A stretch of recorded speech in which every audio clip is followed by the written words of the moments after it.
December 164 BCE. Jerusalem, a rebel commander named Judas Maccabeus, climbs the steps of a temple that foreign soldiers had turned into a shrine for a pagan god 3 years earlier, clears the ash off a rebuilt altar and relights a menorah that hasn't burned since the desecration began.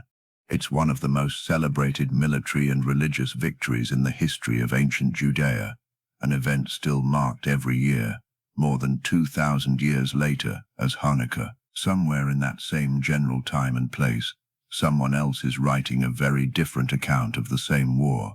Not a battle report, a vision, credited, strangely, to a man the Book of Genesis says never actually died, a patriarch supposedly living centuries before the flood. In it, the entire history of the world gets told through animals, humans as cattle and sheep, empires as wolves and circling birds of prey. And for a startling stretch, this ancient animal-costumed vision is eerily, checkably accurate about a war its real author could only have known about by living through it himself. Then, at one very specific, locatable point in the text, that accuracy simply stops. Cleanly, suddenly. And what follows isn't history anymore. It's a promise, one that, as it turned out, never came true. This vision is part of the Book of Enoch. Specifically, it's a section scholars call the Animal Apocalypse. 6 chapters, near the middle of the larger work, running from Adam all the way to a great final judgment, without ever once using a human name. Adam is a white bull. Israel becomes a flock of sheep the moment Jacob's 12 sons are born. And somewhere in the middle of this long coded history, one particular sheep grows a horn, a real horn, a weapon, something none of the other sheep have. And the birds of prey that have been tearing at the flock for generations, suddenly, for the first time, cannot bring it down. That horned sheep has a name, even though the text never says it. Ancient audiences would have known it instantly. Modern scholars are almost unanimous about it. And the moment you know who it represents, the entire text changes shape in front of you, because you can now watch, almost in real time, the exact point where an ancient author stopped recording history and started writing something else entirely. A hope, dressed up as a prophecy, for an ending that hadn't happened yet, and, as it turned out, wasn't going to happen the way he wrote it. Before any of that, it's worth being upfront about what this text actually is, and isn't, because that framing changes everything about how seriously to take any of this. The Book of Enoch, or 1 Enoch, is not part of the Bible used by the overwhelming majority of Jewish and Christian communities across history.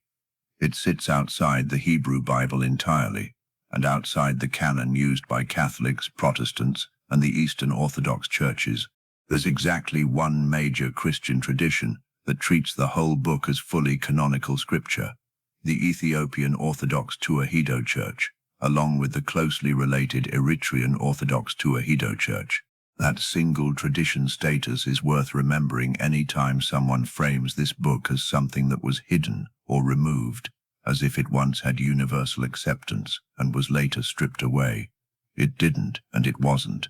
Its status has been argued over by nearly every community that encountered it, going back more than 2,000 years. What earns it a serious hearing anyway is how old it verifiably is and how much of an imprint it left on texts that are considered scripture.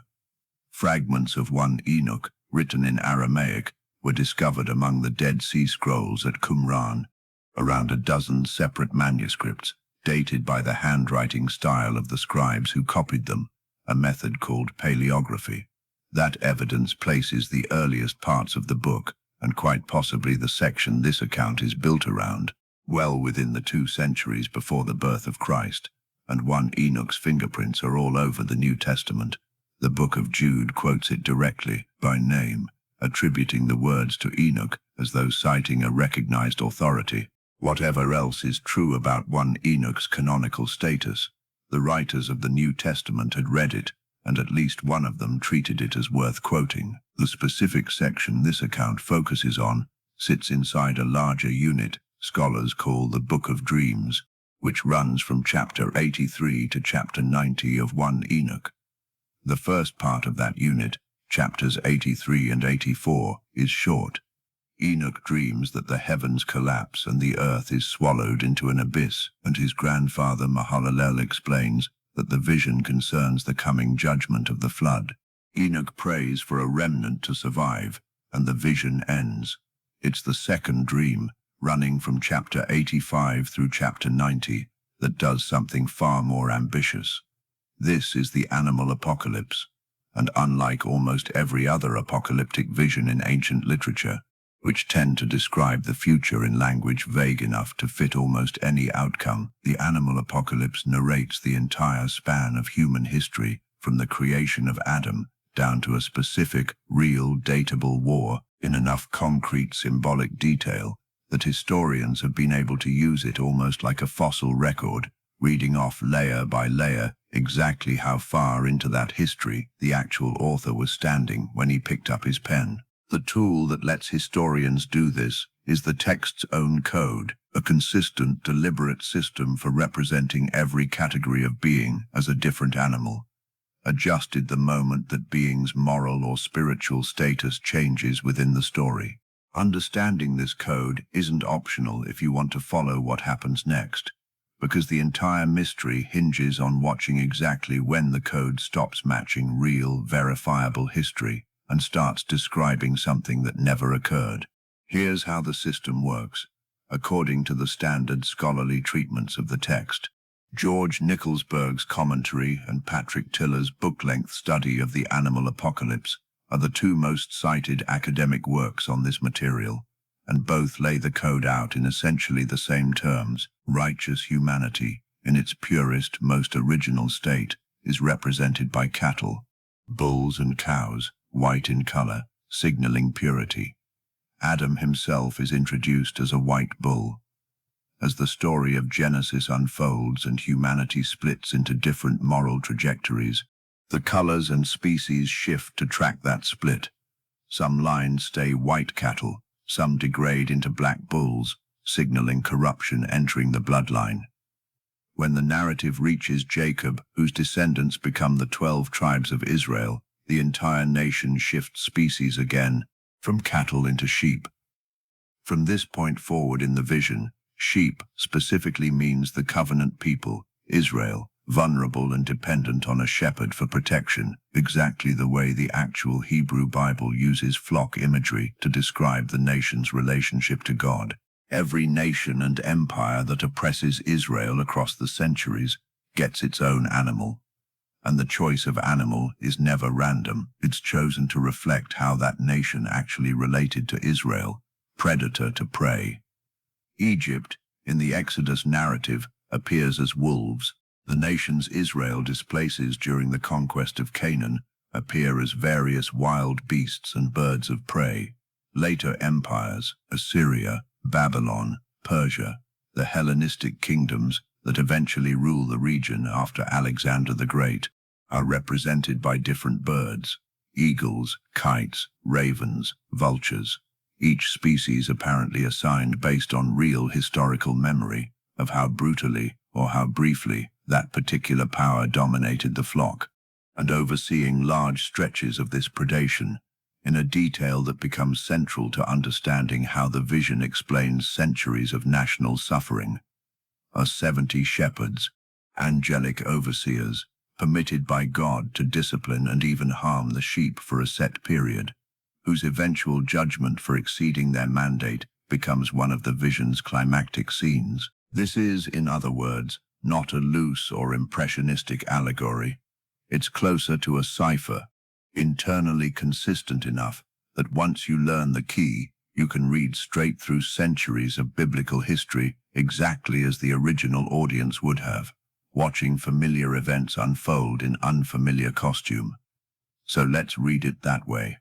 Let's walk through what this ancient author actually saw, animal by animal, era by era, because the walk itself is the only way to feel, viscerally, the moment everything changes. The vision opens with Adam, a white bull, emerging alone onto the earth. Eve follows, in most reconstructions of the text represented as a second bovine figure formed alongside him. The vision is working directly from the Genesis narrative, translating it beat for beat into its own private zoology. Cain and Abel appear next, and here the code immediately starts doing theological work rather than just narrative work. One brother's line will carry forward the corruption that eventually floods the earth, and the text tracks that corruption visually, through color, the way a stain spreads through cloth. By the time the narrative reaches the years just before the flood, the description turns genuinely strange and unsettling even by the standards of the rest of the vision. Stars are described falling from heaven and transforming into bulls that mate with the cows below, producing enormous, monstrous offspring, elephants, camels, and donkeys, in the text's own bizarre menagerie.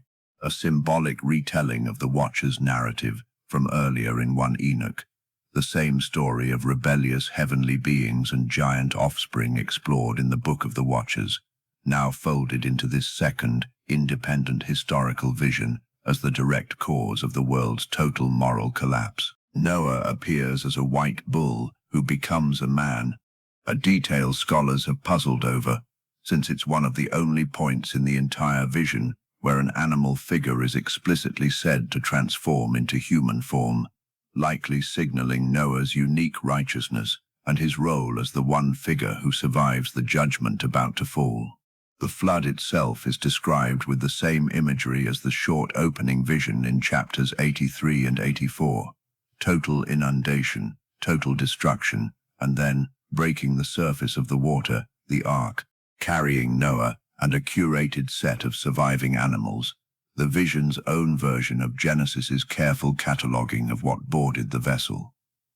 After the flood, the animal population rediversifies rapidly, mapping the table of nations from Genesis chapter 10, the spread of Noah's descendants into the various peoples of the ancient world, onto an expanding cast of species, and then, from among this diversity, the narrative narrows its focus onto one particular line, Shem's descendants, and within that line, eventually, Abraham. Here the vision performs its second major species transformation. Abraham is introduced as a white bull once again, echoing Adam, a deliberate callback signaling that in Abraham, something like a fresh start for righteous humanity is beginning. Isaac follows as a white bull as well, but Jacob's birth is where the vision makes its single most consequential symbolic choice in the entire text. Jacob is born a white bull, but the moment his 12 sons are born, all 13 of them, Jacob included, become sheep. From this point forward, for the rest of the vision, sheep is Israel, full stop. It's worth sitting with how deliberate that choice is.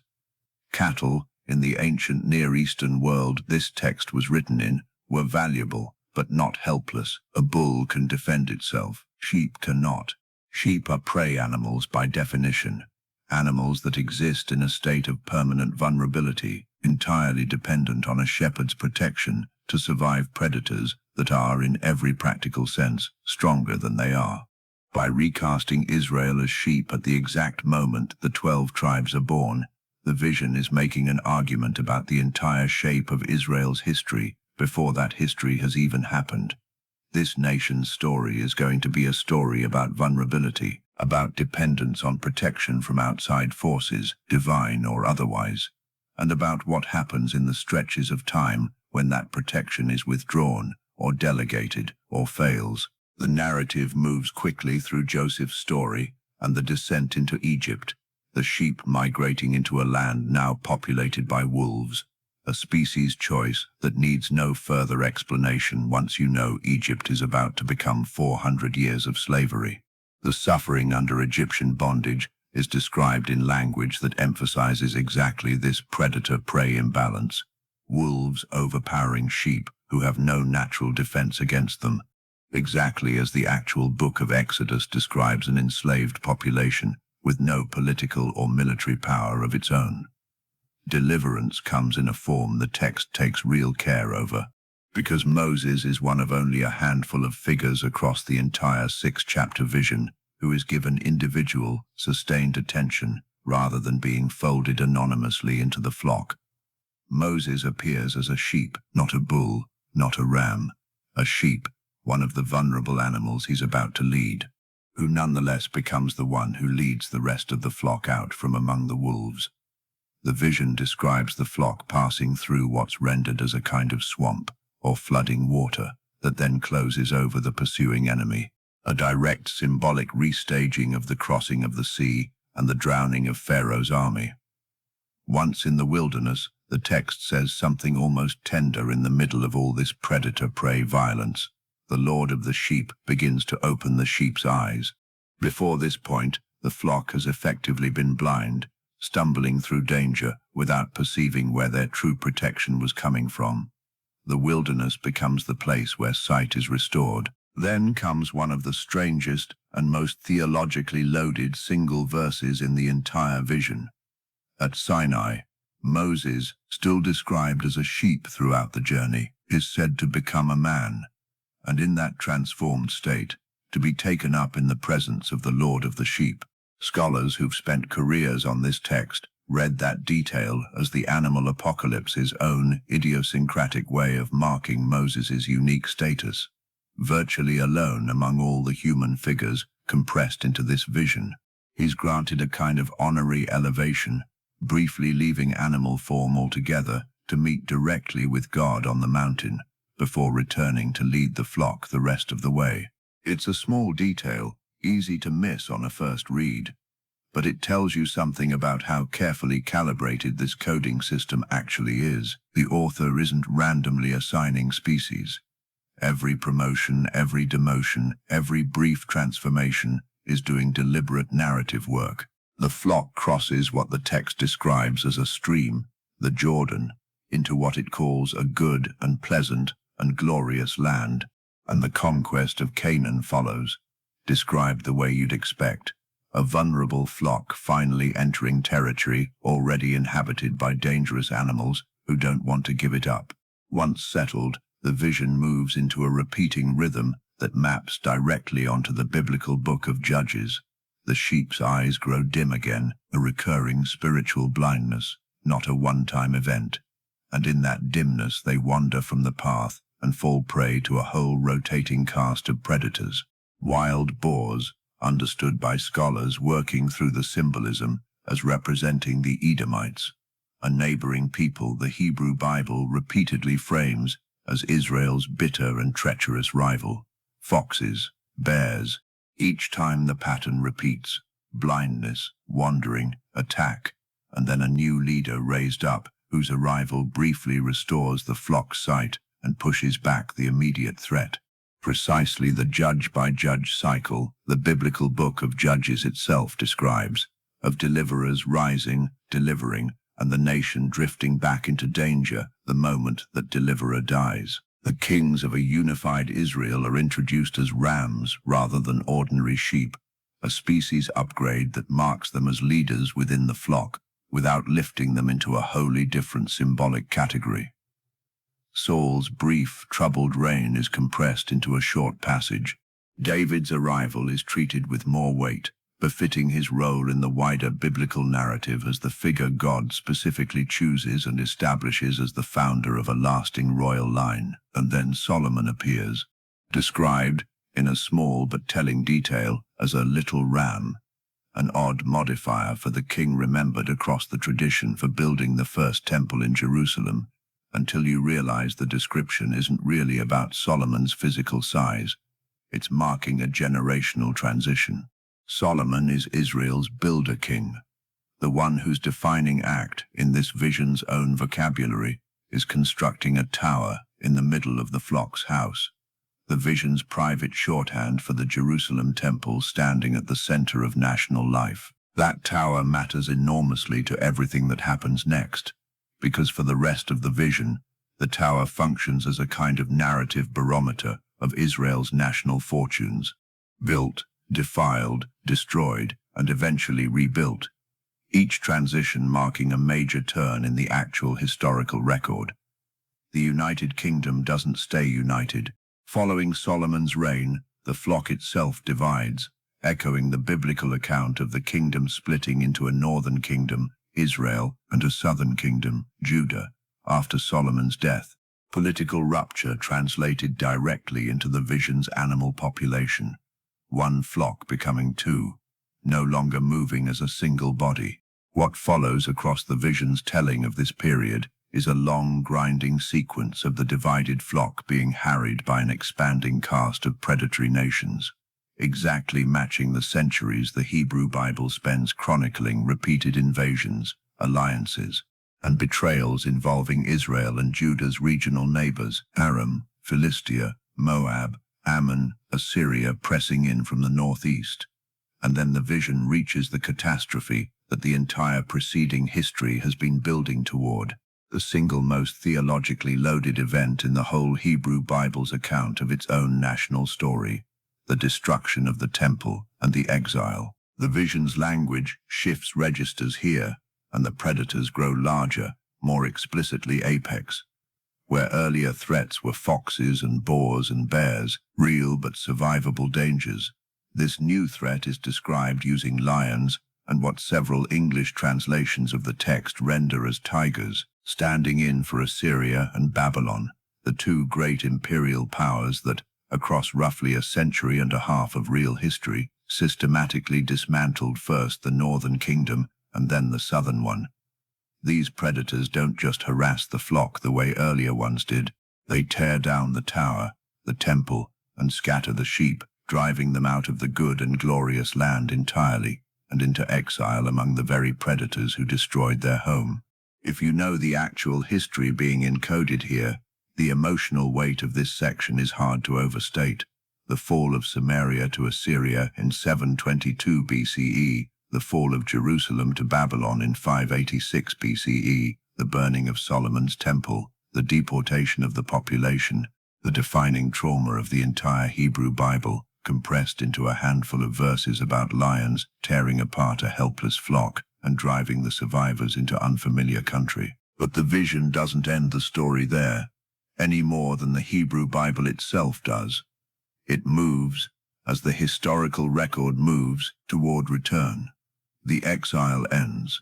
A remnant of the flock comes back to the land, and the tower is rebuilt, corresponding to the actual, well-documented return from Babylonian exile under Persian sponsorship, beginning in the late 6th century BCE, and the rebuilding of the Second Temple that followed.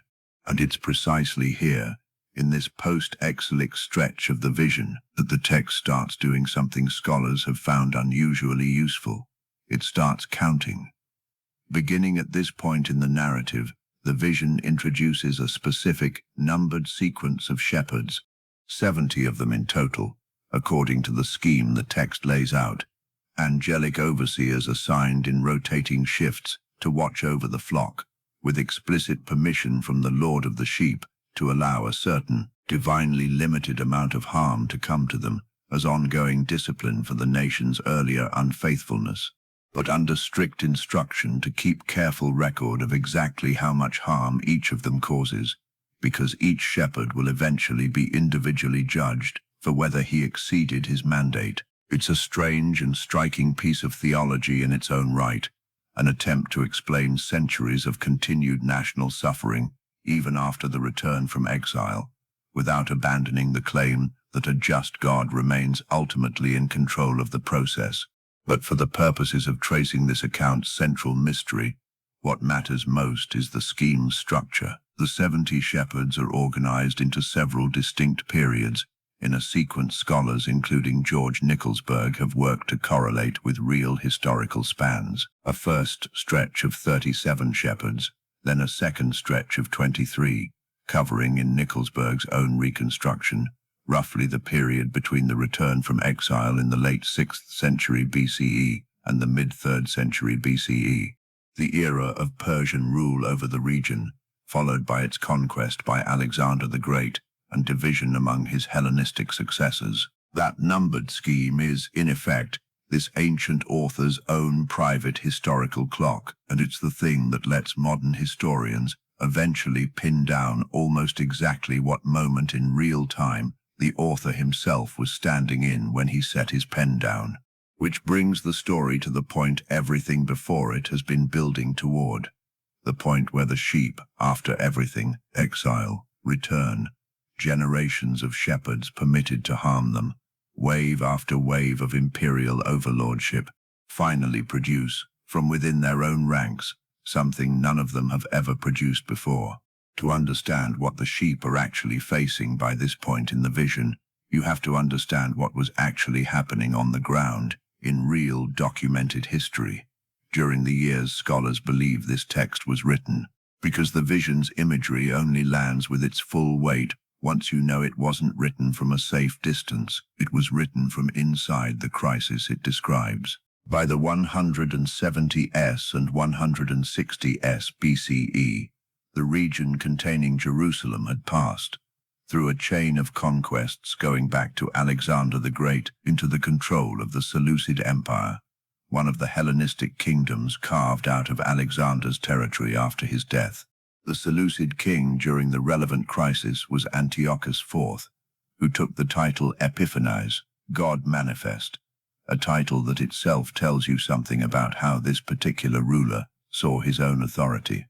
Antiochus's reign brought a level of direct assault on Jewish religious practice that went well beyond ordinary imperial taxation and political control, according to the historical record preserved in the books of 1 and 2 Maccabees, themselves ancient sources, not modern reconstructions. Antiochus's forces looted the Jerusalem temple, suppressed the practice of circumcision, banned Sabbath observance, and, in the crisis's most infamous act, erected an altar to a foreign god inside the temple precincts itself and sacrificed pigs on it, a desecration later Jewish tradition would remember as the abomination of desolation, language that would go on to echo through apocalyptic literature for centuries afterward, including directly into the New Testament's own end-times discourse in the Gospels. This wasn't a distant political abstraction for the community that produced 1 Enoch. It was lived, immediate, physical persecution, the kind that produces exactly the sort of literature the animal apocalypse represents. Not detached philosophical reflection on the meaning of history, but urgent, community-facing writing produced by people living through what felt like the total unraveling of everything their national story had promised them. Resistance came from an unlikely source, a rural priestly family, the Hasmoneans, led first by the aging priest Mattathias, and then, after his death, by his son Judas. Judas Maccabeus, a name most historians believe derives from an Aramaic or Hebrew word meaning something like the hammer, an epithet earned rather than inherited. What began as a localized uprising against forced pagan worship escalated, over the following several years, into an organized guerrilla campaign that achieved something almost no one watching from outside would have predicted: real, repeated, documented military victories against a professional Hellenistic imperial army. Judas's forces defeated Seleucid detachments at Emmaus, at Beth Horon, and eventually forced a large royal army into a costly and humiliating retreat. By December of 164 BCE, Judas and his forces had recaptured Jerusalem and rededicated the desecrated temple, the event still commemorated today, more than 2,000 years later, as Hanukkah. This is the war the animal apocalypse is describing, and this is the moment the vision has been building toward, across 89 chapters of biblical history compressed into animal costume. A large sheep grows a great horn, something none of the ordinary sheep have ever possessed, and the birds of prey that had been tearing at the flock without real resistance, eagles and ravens, in the scholarly reconstructions of this passage, almost universally read as representing the Seleucid forces and their allies, try repeatedly to break that horn and fail. Scholars examining this passage are about as close to unanimous as ancient text specialists ever get. This horned sheep is Judas Maccabeus. The imagery of a horn as a symbol of raised military power is itself borrowed directly from earlier biblical prophetic literature, most notably the Book of Daniel, which uses nearly identical horn imagery to represent rising political and military authority. A detail worth flagging now, because Daniel's use of exactly this same symbolic device, applied to exactly this same historical crisis, is going to matter a great deal in a moment. For a stretch of text, the animal apocalypse is, in effect, reporting the news. It's narrating a war its author was either living through in real time or had just finished living through, translated into the same zoomorphic code used for every other stretch of the preceding history, and the accuracy of that reporting, when checked against what's independently known from 1 and 2 Maccabees and from the wider historical record of the period, holds up remarkably well. The horn grows. The predators cannot break it. Actual, documented early Maccabean victories against actual, documented Seleucid forces, told through the only vocabulary this author ever uses. And then, somewhere in this section, the temperature of the text changes. Up to this point, however strange the costume, the animal apocalypse has functioned essentially as history. Symbolic, compressed, theologically interpreted history, but history nonetheless, tracking events that verifiably happened, in roughly the order they verifiably happened, using a level of specific, checkable detail that no purely speculative work of fiction would bother including. From here forward, the register shifts entirely. The text stops reporting and starts promising, and the thing it promises is not what actually happened next. According to the vision, the Lord of the Sheep does not merely allow the horned sheep's human resistance to succeed on its own terms. He intervenes directly, personally, and catastrophically, in a way nothing in the entire preceding 89 chapters has depicted him doing before. He descends in what the text describes as great wrath. He strikes the earth, and the earth splits open. He sets up a throne of judgment in the midst of the desolation, and then a sequence of formal judgments follows, addressing every unresolved thread the vision has been carrying since its earliest chapters. The fallen stars, the watchers, the same rebellious heavenly beings whose story anchors the earlier Book of the Watchers material in 1 Enoch, are gathered and cast into a fiery abyss. A chief star, singled out for separate and more severe punishment, corresponds to Azazel, the same figure bound and judged in the earlier Watcher's narrative, now folded back into this second vision's climactic finale.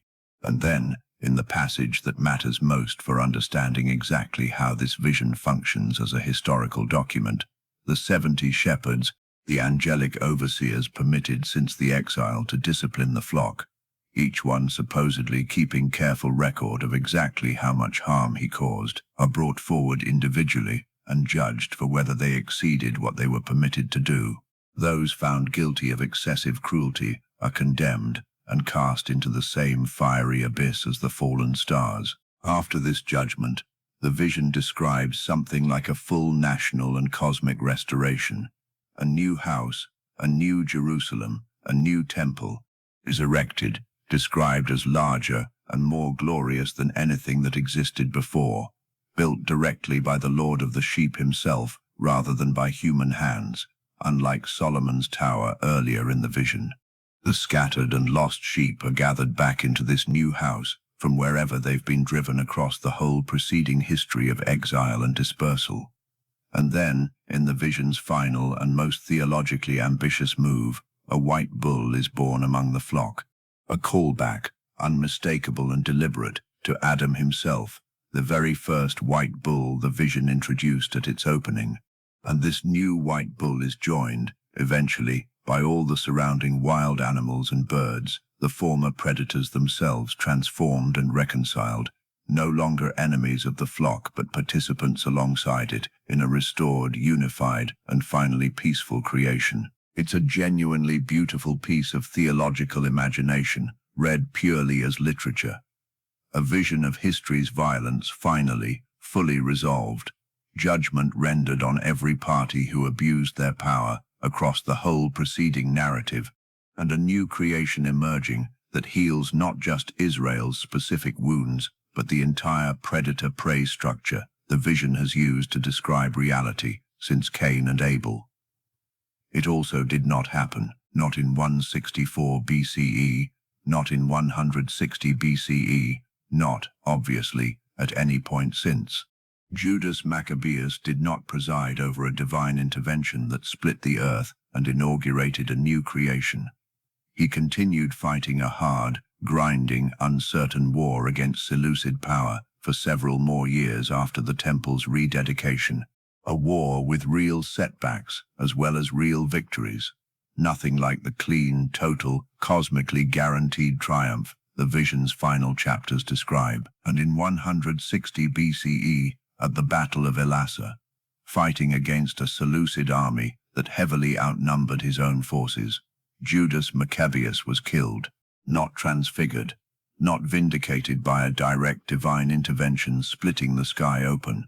Killed on a battlefield the way military leaders are killed in wars that don't end the way anyone hoped they would. The Hasmonean dynasty he founded would go on to achieve genuine, lasting Jewish political independence eventually, under his brothers and successors, a real, significant, and hard-won historical achievement. But it arrived gradually, through more years of grinding conflict and negotiation, not through the sudden cosmic judgment and new creation the animal apocalypse's final chapters describe with such vivid, specific confidence. So here is the pattern, laid bare, once you walk all the way through it the way this account has just done.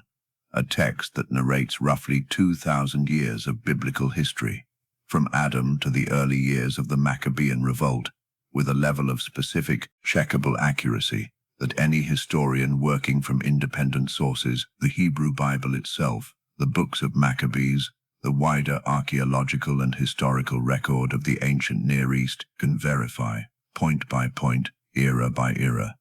And then, at one specific, identifiable moment, right around the early successes of Judas Maccabeus's uprising, somewhere in the mid-160s BCE, that accuracy stops, cleanly and totally, and is replaced by a confident, detailed prediction of a cosmic intervention and restoration that never occurred.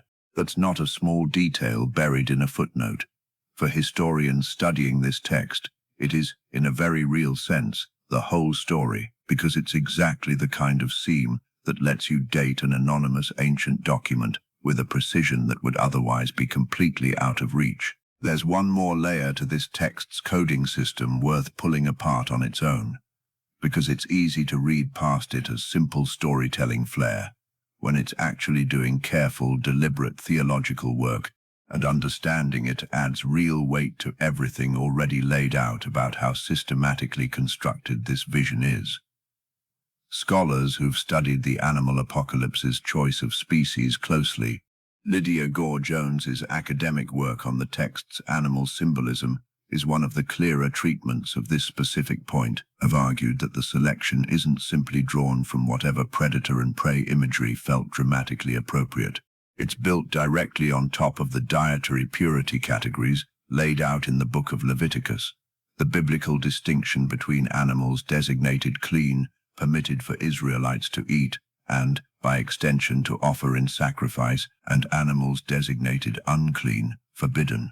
Righteous humanity, across the entire span of the vision, is consistently represented using clean animals, cattle in the earliest generations, sheep from Jacob's sons onward.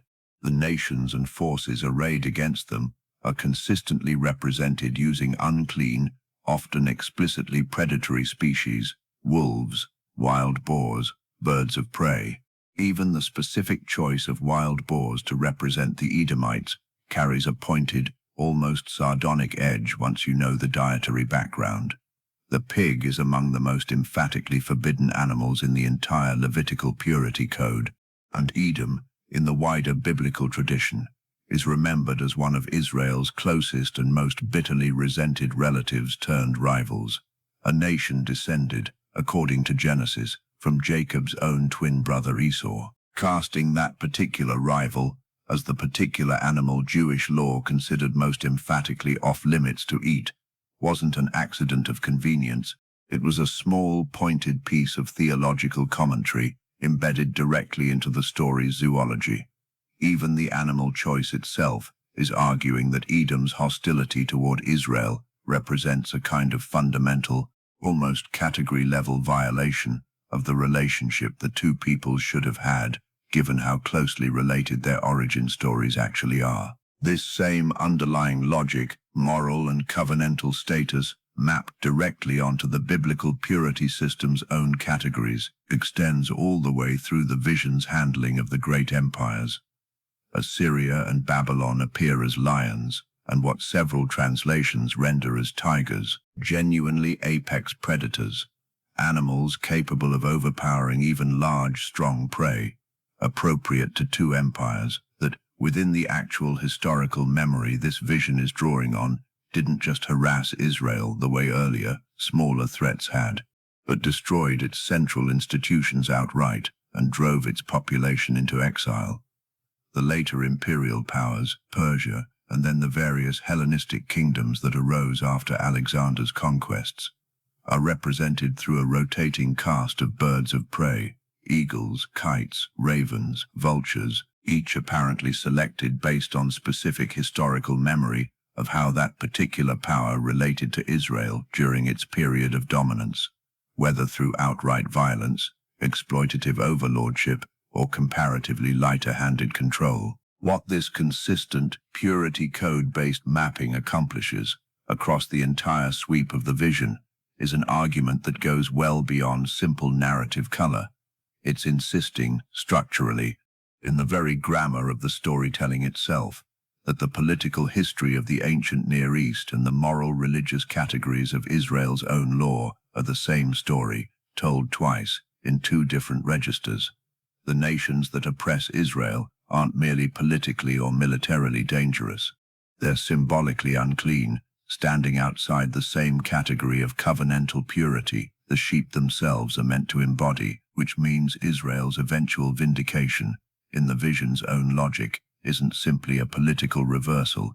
It's a restoration of proper categorical order, the unclean predators finally being separated out and judged, the clean flock finally gathered safely into a house built specifically for them. It's worth setting this coding system alongside a roughly contemporary and much better known example of the same broader technique, because it shows how widely shared this basic symbolic vocabulary was across the apocalyptic literature this period produced, and it strengthens rather than weakens the credibility of the whole approach. The 7th chapter of the biblical Book of Daniel, a text most scholars, on both the traditional and critical sides of the dating debate mentioned earlier, agree is closely connected in both era and genre to the material surrounding the animal apocalypse, presents its own vision of 4 successive empires, each represented by a monstrous beast rising out of a churning sea. A lion with eagle's wings, a lopsided bear, a 4-headed 4-winged leopard, and a 4th beast, more terrifying than the rest, with iron teeth and 10 horns. These 4 beasts are almost universally read by scholars as representing a sequence of empires, most commonly identified as Babylon, Media, Persia, and Greece, in some scholarly reconstructions, or Babylon, Medo-Persia, Greece, and Rome in others, depending on how the passage's later details are interpreted, using exactly the same basic technique the animal apocalypse uses across its entire 89-chapter narrative. Real political powers, encoded as beasts, whose specific features and behaviors are meant to correspond to real, checkable historical characteristics of the empires they represent. Daniel 7 and the animal apocalypse weren't written by the same author, and they don't use identical individual symbols. Daniel's 4 beasts are a much more compressed, streamlined vision, covering a shorter span of specifically imperial history, while the animal apocalypse's much longer vision stretches all the way back to Adam and uses a far more elaborate internal zoology. But the shared underlying convention that empires and moral categories alike can be faithfully represented through carefully chosen animal imagery, understood by a biblically literate audience without needing the symbolism spelled out explicitly, tells you this wasn't one author's idiosyncratic invention. It was a recognized, shared literary technique inside the broader apocalyptic tradition of this general period, meaning any given audience encountering either text would likely have brought some prior familiarity with how this kind of symbolic history-telling was supposed to work, making the Animal Apocalypse's own six-chapter zoological epic considerably less strange and unprecedented to its original readers than it can feel to a modern audience encountering it cold for the first time. Here's why that theme matters so much to historians, and why it's worth understanding the actual mechanics of the argument rather than just taking the conclusion on faith. Ancient texts are notoriously hard to date when they don't come with a signature, a colophon, or an explicit statement of when they were composed, and 1 Enoch, like almost all of the literature that survives from this period, comes with none of those things.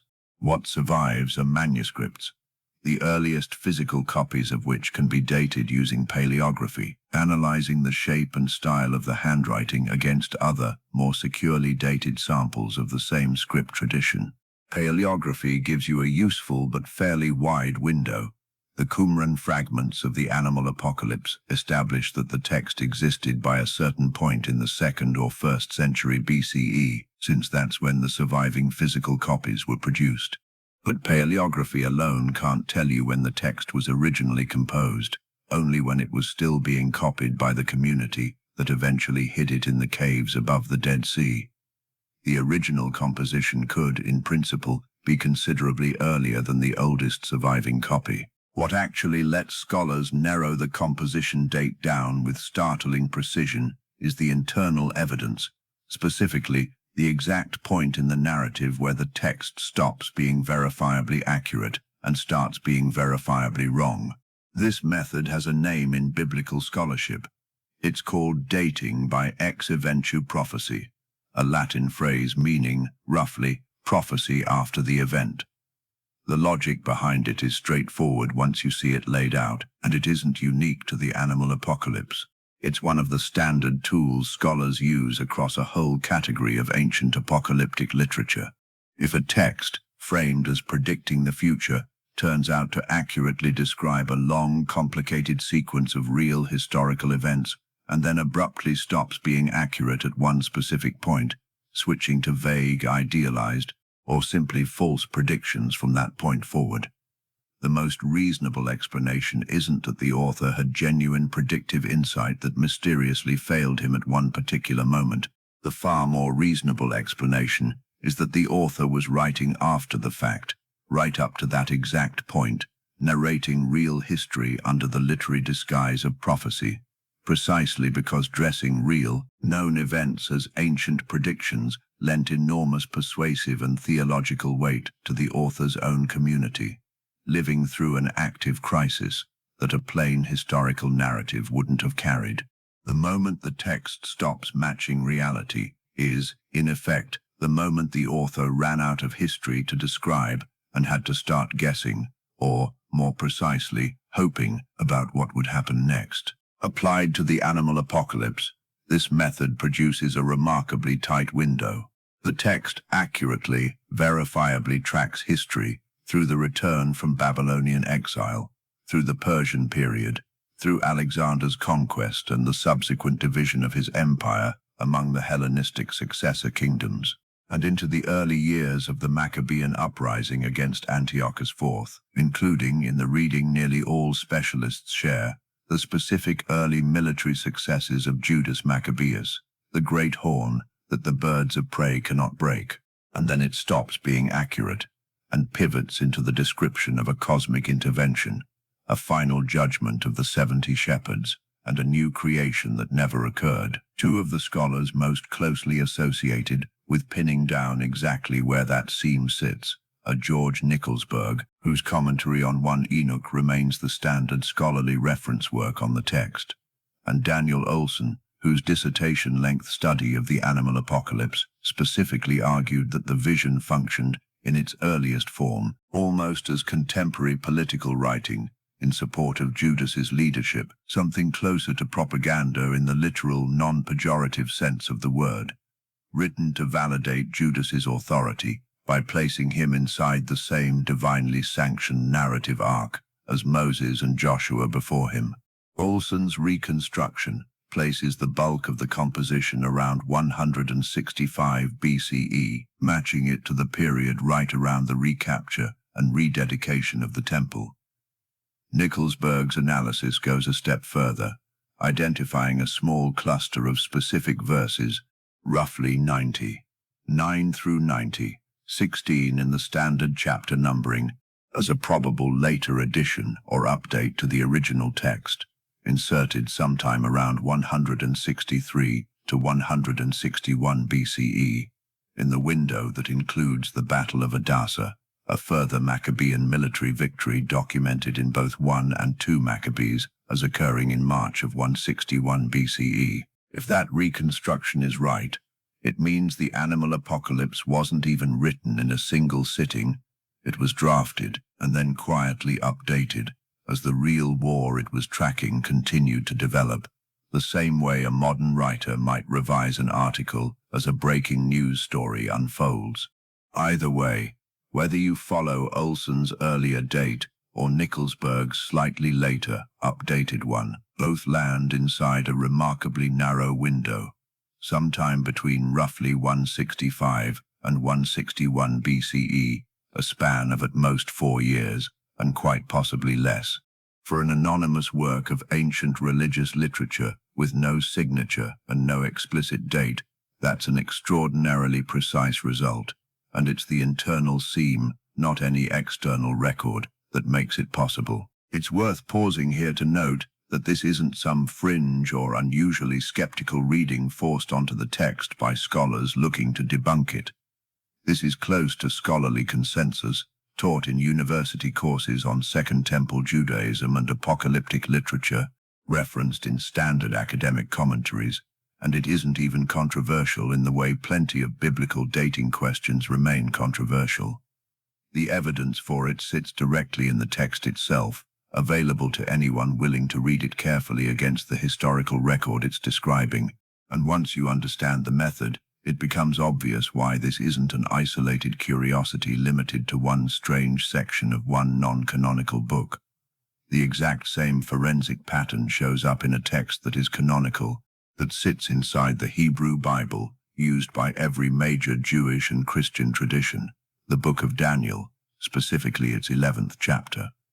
Daniel chapter 11 is, on its face, an extraordinarily detailed prophecy, arguably the single most detailed extended prophecy in the entire Hebrew Bible, walking through, in dense, compressed language, a long sequence of conflicts between the king of the north and the king of the south, generally understood by essentially all scholars, conservative and critical alike, as referring to the Seleucid and Ptolemaic dynasties, the two great Hellenistic powers whose centuries-long rivalry played out largely across the territory of Israel and its neighbors. And the chapter's accuracy, checked against the independently documented political and military history of this period, is remarkable.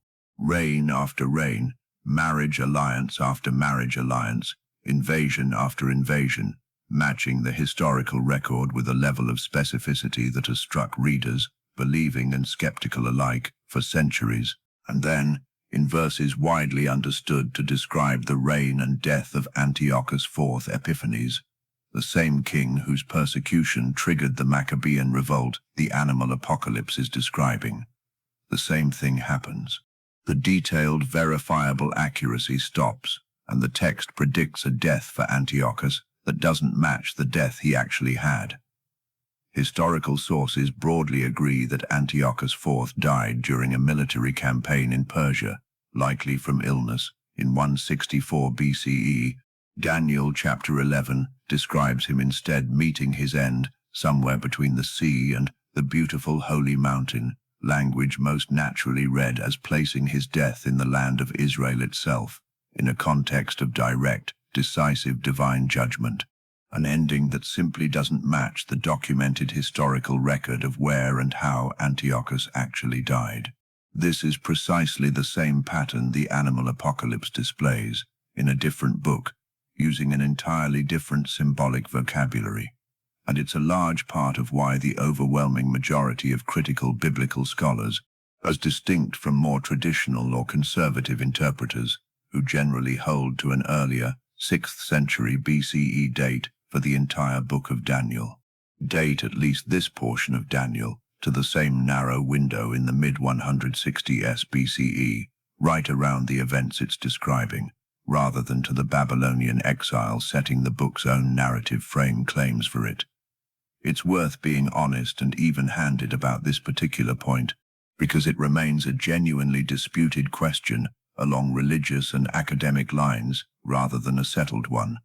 Traditional Jewish and Christian interpretation has generally maintained that Daniel is exactly what it presents itself as, a 6th century BCE prophet's genuine vision of centuries of future history, accurate because it's authentically predictive rather than because it was written after the fact. Mainstream critical scholarship, largely on the strength of exactly the pattern just described, accuracy up to a point, then a documented factual departure, dates the final form of at least Daniel's later chapters to the Antiochene crisis itself.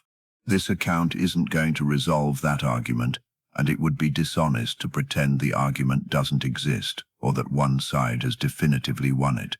What can be said with confidence, because it isn't actually part of that disputed question, is this: the specific literary pattern, precise historical accuracy, followed by a clean, identifiable break into inaccurate prediction, appears in both texts, independently observed by generations of scholars working on each book separately, and it's this same pattern, this same kind of seam, that anchors the confident dating of the animal apocalypse specifically to the mid-160s BCE. Two ancient authors, writing about the exact same crisis, using two completely different symbolic systems, one working in astral and animal imagery layered onto sweeping cosmic history, the other working in the more familiar vocabulary of kings and kingdoms and calculated years, apparently arrived at strikingly similar literary solutions to the same underlying problem. How do you write something that will comfort and fortify a community living through active, brutal persecution when you genuinely don't know how the crisis is going to end? It's worth pausing to give the scholarly method used throughout this account its actual, formal name, because doing so also reveals something important. This technique wasn't a peculiarity of Jewish apocalyptic writing in the 2nd century BCE.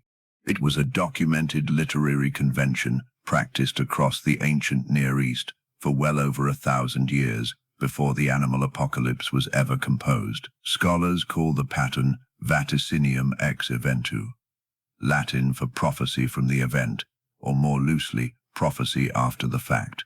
And the earliest known examples of the technique don't come from Israel at all. They come from Mesopotamia, and they date back, according to specialists working on this material, as far as the 2nd millennium BCE, more than 1,000 years before Antiochus IV ever set foot in Jerusalem. One of the clearest documented examples is a cuneiform text scholars call the Marduk prophecy, written in the voice of Marduk, the chief god of the Babylonian pantheon, describing in first person a series of episodes in which his own cult statue was seized and carried off to foreign lands, followed by eventual restoration. When historians line these episodes up against Mesopotamia's actual, independently documented political history, the correspondence is striking. The prophecy's account of the statue's seizure by the Elamites lines up with a real, historically attested Elamite sack of Babylon around 1158 BCE.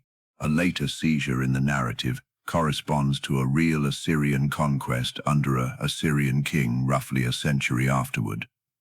The text presents all of this as advanced prophecy, spoken by the god himself. Modern historians read it as retrospective political and religious literature, composed after these events had already occurred, using the same essential technique the animal apocalypse would use well over 1,000 years later on the other side of the ancient Near East. Real history, narrated in the voice of a supposedly foreseeing authority, building toward a triumphant, legitimizing conclusion. In the Marduk prophecy's case, typically read as an endorsement of whichever contemporary Babylonian dynasty commissioned or benefited from the text's circulation. Related texts scholars group under similar headings, a document usually called the dynastic prophecy, and another known as the Uruk prophecy. This second one, specifically composed centuries later, around the 5th century BCE, closer in time to the animal apocalypse itself, follow broadly comparable patterns, real or semi-legendary historical figures and events, encoded in prophetic language, generally understood by modern scholarship as retrospective compositions serving contemporary political or religious purposes, even though the Uruk prophecy in particular remains a live subject of specialist debate over exactly how much of it is retrospective versus genuinely forward-looking hope. None of this is presented here to suggest the animal apocalypse's author had necessarily read any specific Mesopotamian antecedent or was consciously imitating a foreign literary tradition. There's no direct evidence of that kind of specific influence, and it would be overstating the case to claim it. What this broader ancient Near Eastern context does establish, on much firmer ground, is that composing history in the guise of ancient prophecy, in order to lend a text's climactic, forward-looking claims the borrowed authority of its demonstrated accuracy about the past, was a recognized, independently attested technique used repeatedly across multiple cultures and multiple centuries throughout the ancient Near East, stretching back well over 1,000 years before the specific Jewish text at the center of this account. The animal apocalypse isn't an isolated oddity, exploiting some uniquely deceptive trick unknown elsewhere in the ancient world. It's a late, sophisticated, and richly developed example of a literary convention with a documented pedigree stretching back to the very beginnings of written history in the region. One more reason modern scholars treat the ex-eventual reading of this text not as a cynical debunking imposed from outside, but as the most natural way to understand a document working comfortably within an established, widely shared ancient genre. Once you see this pattern clearly in these two texts, it's worth asking a bigger question, because the animal apocalypse and Daniel aren't isolated cases. They're two of the clearest and best studied examples of something that turns out to be a defining feature of an entire genre of ancient Jewish and early Christian literature. Apocalyptic writing, broadly speaking, produced across roughly 4 centuries surrounding the turn of the era, almost always emerging out of communities living through genuine documented crisis.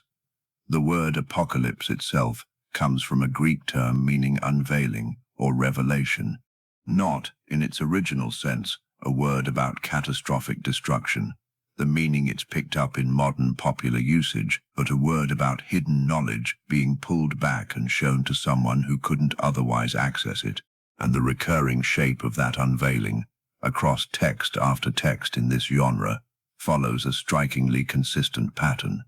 A visionary figure, usually a revered ancient authority safely distant in the past. Enoch, Daniel, Ezra, Baruch, figures whose reputations were already established well before these specific texts were written under their names, receives a vision of history, sweeping across long stretches of time, described in symbolic, often bizarre imagery, building toward a climax that promises vindication for a persecuted righteous community and judgment for their oppressors. This isn't the animal apocalypse's invention, and it isn't unique to Daniel either. The Book of Revelation, written centuries later and under very different immediate historical pressures, most scholars place it either during or shortly after periods of Roman hostility toward the early Christian movement, likely in the final decades of the 1st century CE, follows a broadly similar structural logic, sweeping symbolic history, beasts representing real political powers, and a promised climactic divine intervention that vindicates a community currently experiencing real persecution. Later Jewish apocalyptic texts, written in the aftermath of the Jerusalem temple's final destruction by Rome in 70 CE, works like 4 Ezra and 2 Baruch, both composed roughly toward the end of the 1st century, follow the same essential shape again. Catastrophic national trauma, processed through visionary symbolism, resolving in a promised future restoration. What all of these texts share isn't a lucky coincidence of literary taste. It's a shared response to a shared kind of problem, and understanding that problem is the key to understanding why an author would choose to write real history disguised as ancient prophecy in the first place, rather than simply writing an honest account of current events, or an honest statement of hope for the future without dressing it up as prediction at all. Put yourself, for a moment, inside the actual lived situation of the community that most scholars believe produced the animal apocalypse. Jews living under Seleucid rule in Judea in the mid-160s BCE, watching their central religious institution defiled, their religious practices criminalized, and, according to the historical record in 1 and 2 Maccabees, watching individual members of their own community tortured and executed for refusing to violate the Sabbath or eat forbidden foods under compulsion. This isn't abstract political inconvenience. It's the kind of crisis that raises, with real, immediate urgency, one of the oldest and hardest questions in the entire religious tradition this community belonged to. If God is real, if God is just, and if this community is genuinely God's chosen people under a real binding covenant, how is any of this happening? Why does faithfulness to that covenant seem to be producing suffering rather than protection? This is the theological problem scholars generally call theodicy, the attempt to reconcile a good and powerful God with the plain, observable existence of suffering and evil in the world. And it's a problem that runs through an enormous amount of the Hebrew Bible's own wisdom and prophetic literature, long before the Maccabean crisis ever occurred.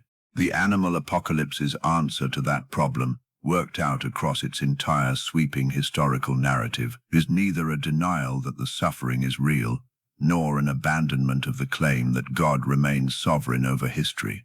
It's something more specific, and in its own way more sophisticated. An argument that the suffering, however brutal, is neither random nor uncontrolled. It happens within limits God himself has set, hence the 70 shepherds, explicitly commissioned and explicitly limited in how much harm they're permitted to inflict, with their own conduct subject to future accounting. And it happens within a larger arc that the vision insists, with total confidence, is moving toward vindication, toward a moment when every excess of cruelty across the entire span of the flock's suffering, going all the way back past the exile to the earliest rebellion of the fallen watchers, gets weighed, judged, and set right. That's not a minor literary flourish. It's the entire emotional and theological engine driving the text, and it's the actual reason the vision needed to be structured as history disguised as prophecy in the first place, rather than as a straightforward statement of hope. A plain statement, "I believe God will eventually make this right," carries real comfort, but it's also, on its own, just one person's hopeful assertion, vulnerable to doubt, especially from inside a crisis this severe. A vision that instead demonstrates, chapter after chapter, an apparently supernatural knowledge of the entire preceding sweep of history, accurately capturing the flood, the patriarchs, the Exodus, the judges, the united and divided kingdoms, the exile, the return, and the precise unfolding of the current war, all supposedly foreseen by a patriarch who lived before the flood itself, carries a completely different kind of persuasive weight. If Enoch could see all of that in advance and got all of it right, then his claim about what happens next, judgment, vindication, restoration, inherits the same credibility. The accuracy of the past, within the fiction of the vision, is what's meant to guarantee the accuracy of the future. Read this way, the break point in the text, the seam between real history and unfulfilled prediction, isn't a flaw or a failure in the text's own internal logic. It's the entire point, functioning exactly as its author intended, for its original audience, in its original moment.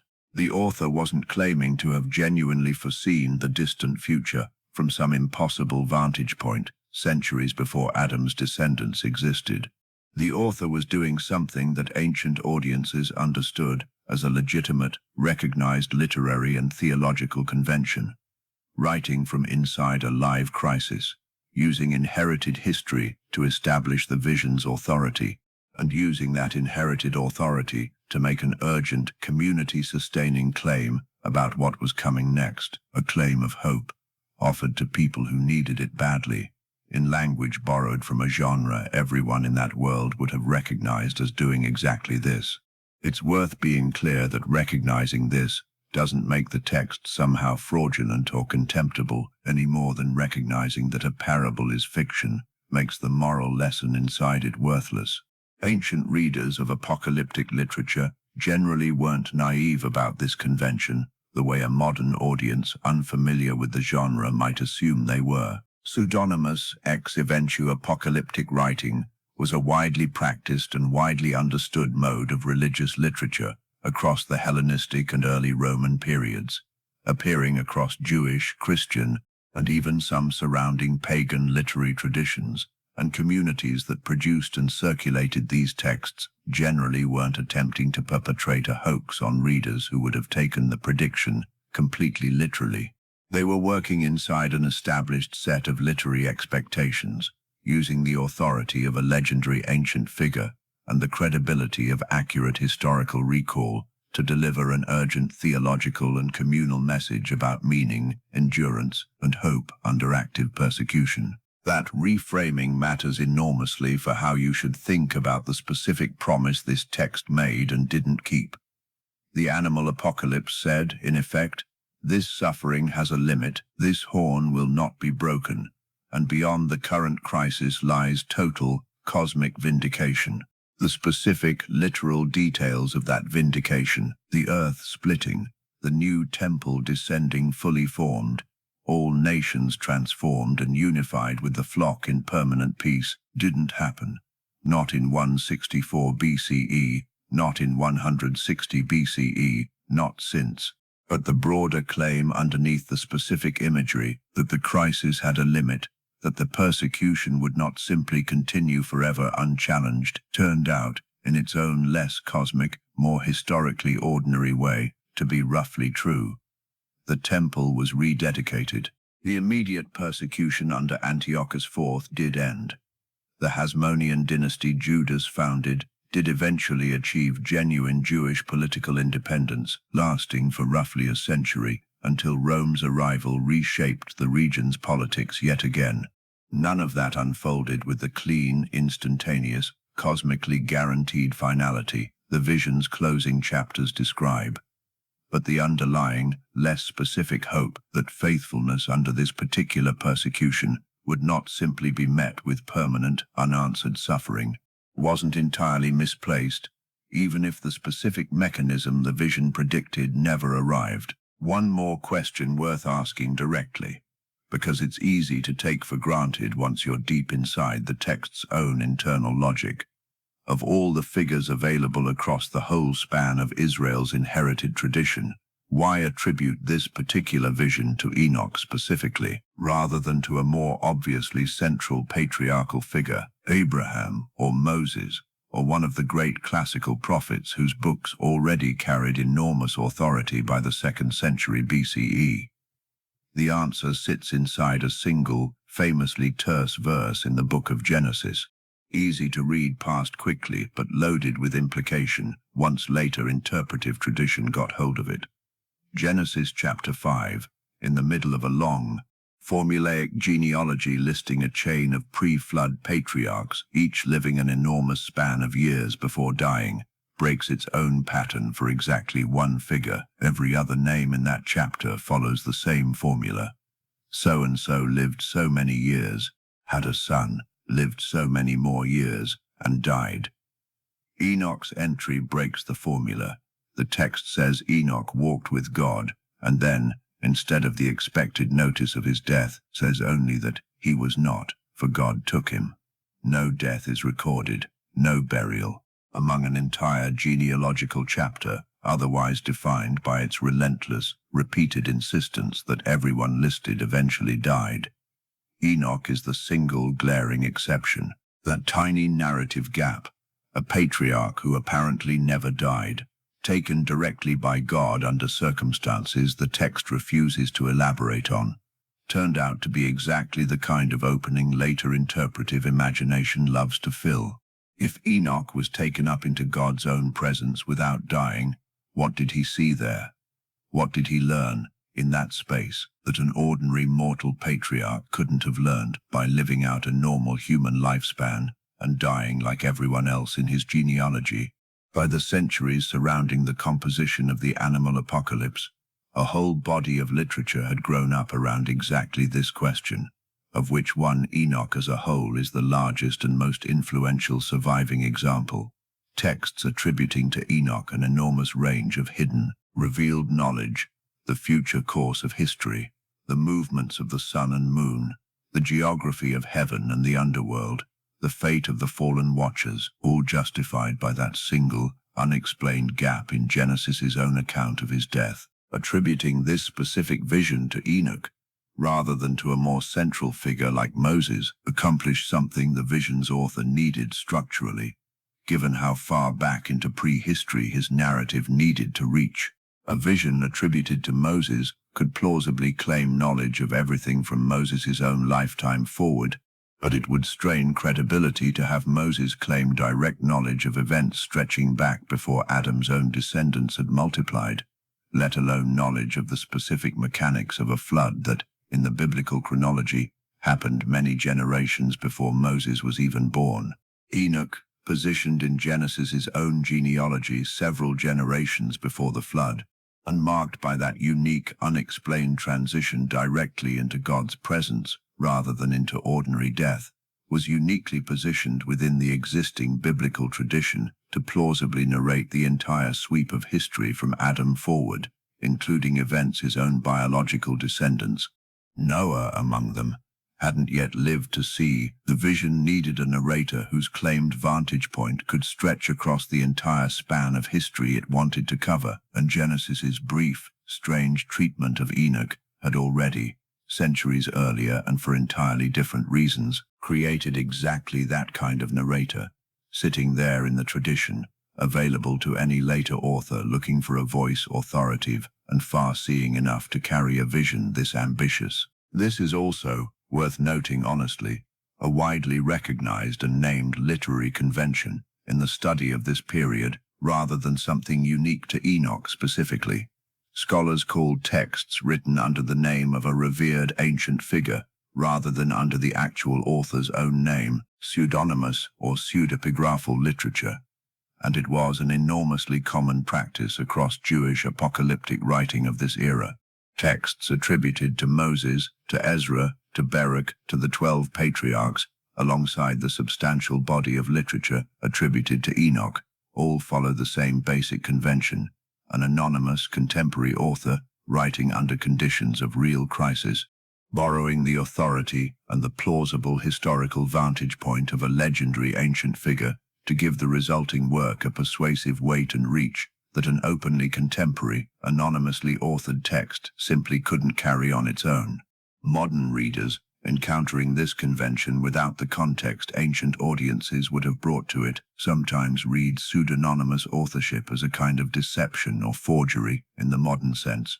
Ancient audiences, by and large, understood the convention for what it was: an accepted literary framework for delivering urgent theological and historical reflection with borrowed, legendary authority, not a claim that would have fooled anyone paying reasonably close attention into believing a pre-flood patriarch had personally, physically written the specific scroll in front of them. There's a practical lesson buried inside all of this that reaches well beyond one ancient text, and it's worth pulling out explicitly because it's genuinely useful for anyone who spends time reading claims about biblical prophecy, ancient or modern.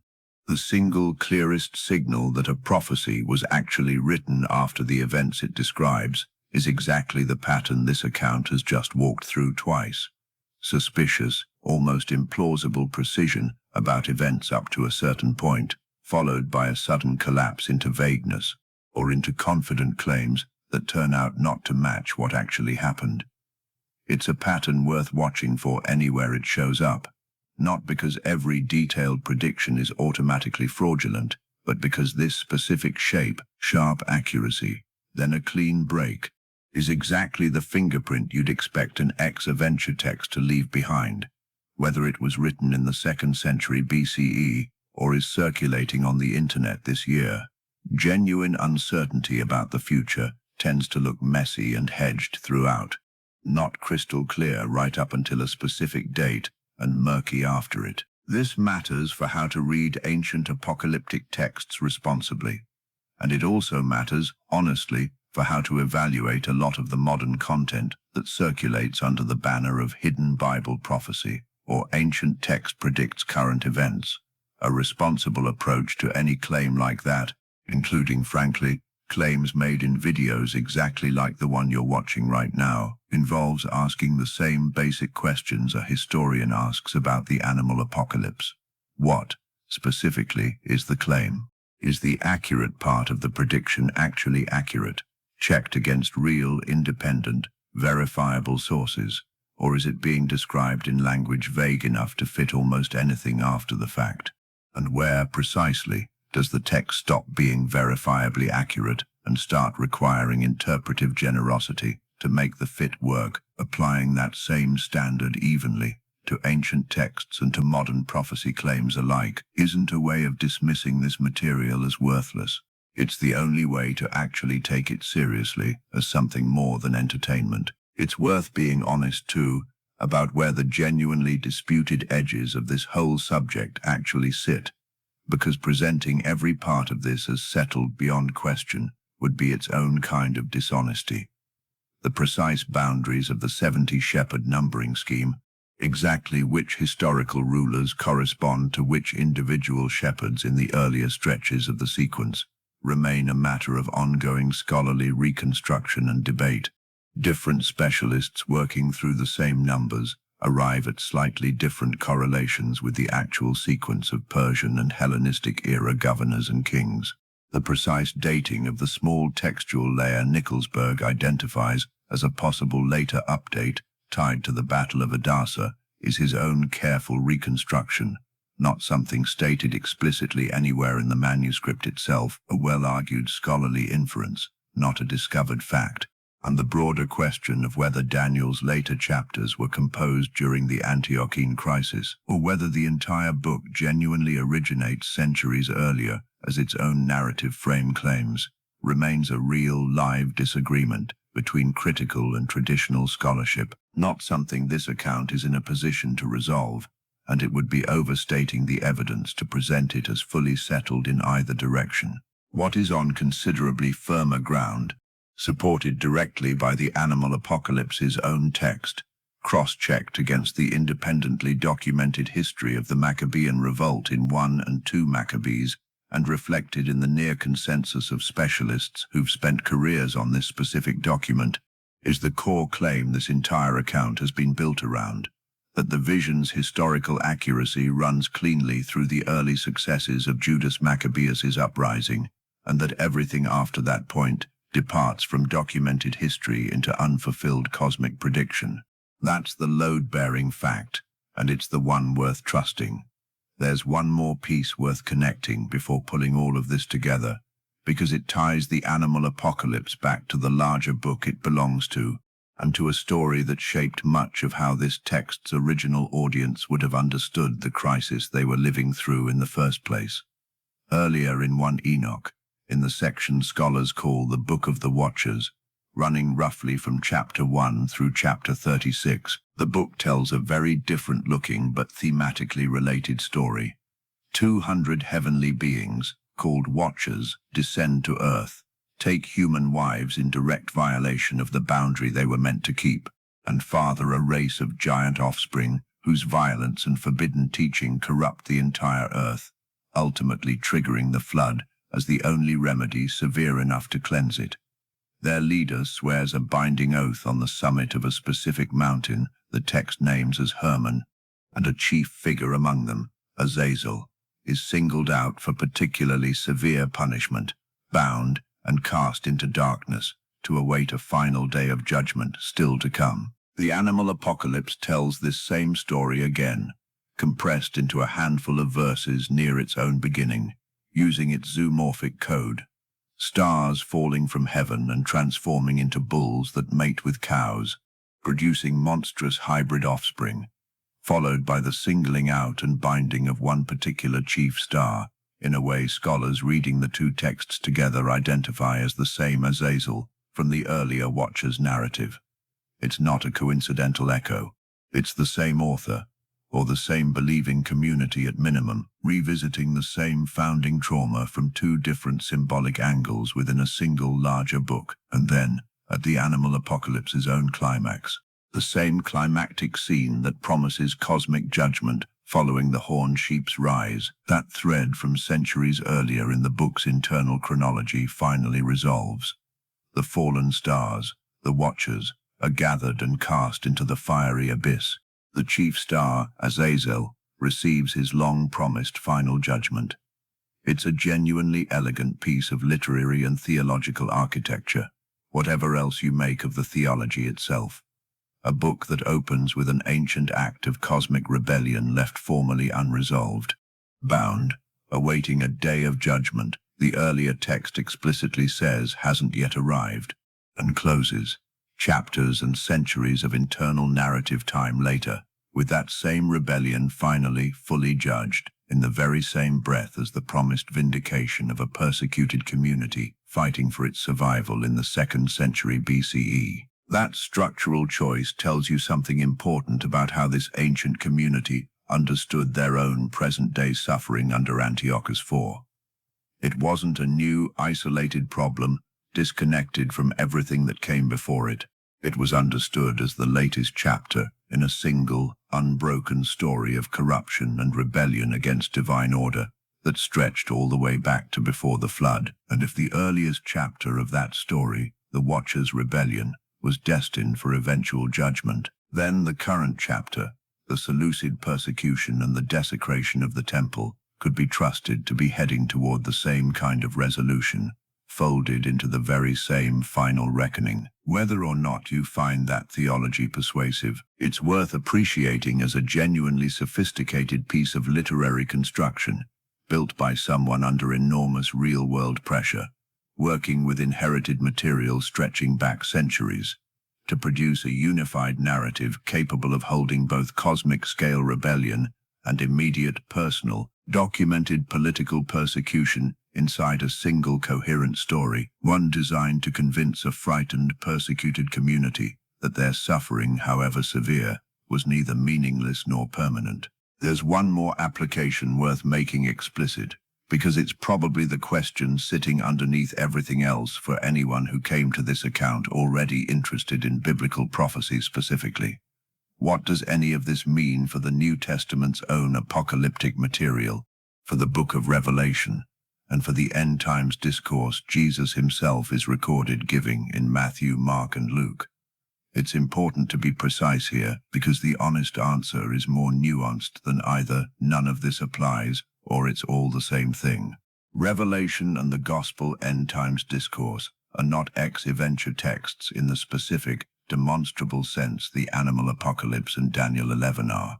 There's no equivalent seam in Revelation where verifiable historical accuracy runs cleanly through a sequence of events and then abruptly stops at a documented failure point, the way there is in the two Second Temple texts this account has spent most of its time on. The kind of clean, checkable break that let historians date the animal apocalypse to a 4-year window in the 160s BCE.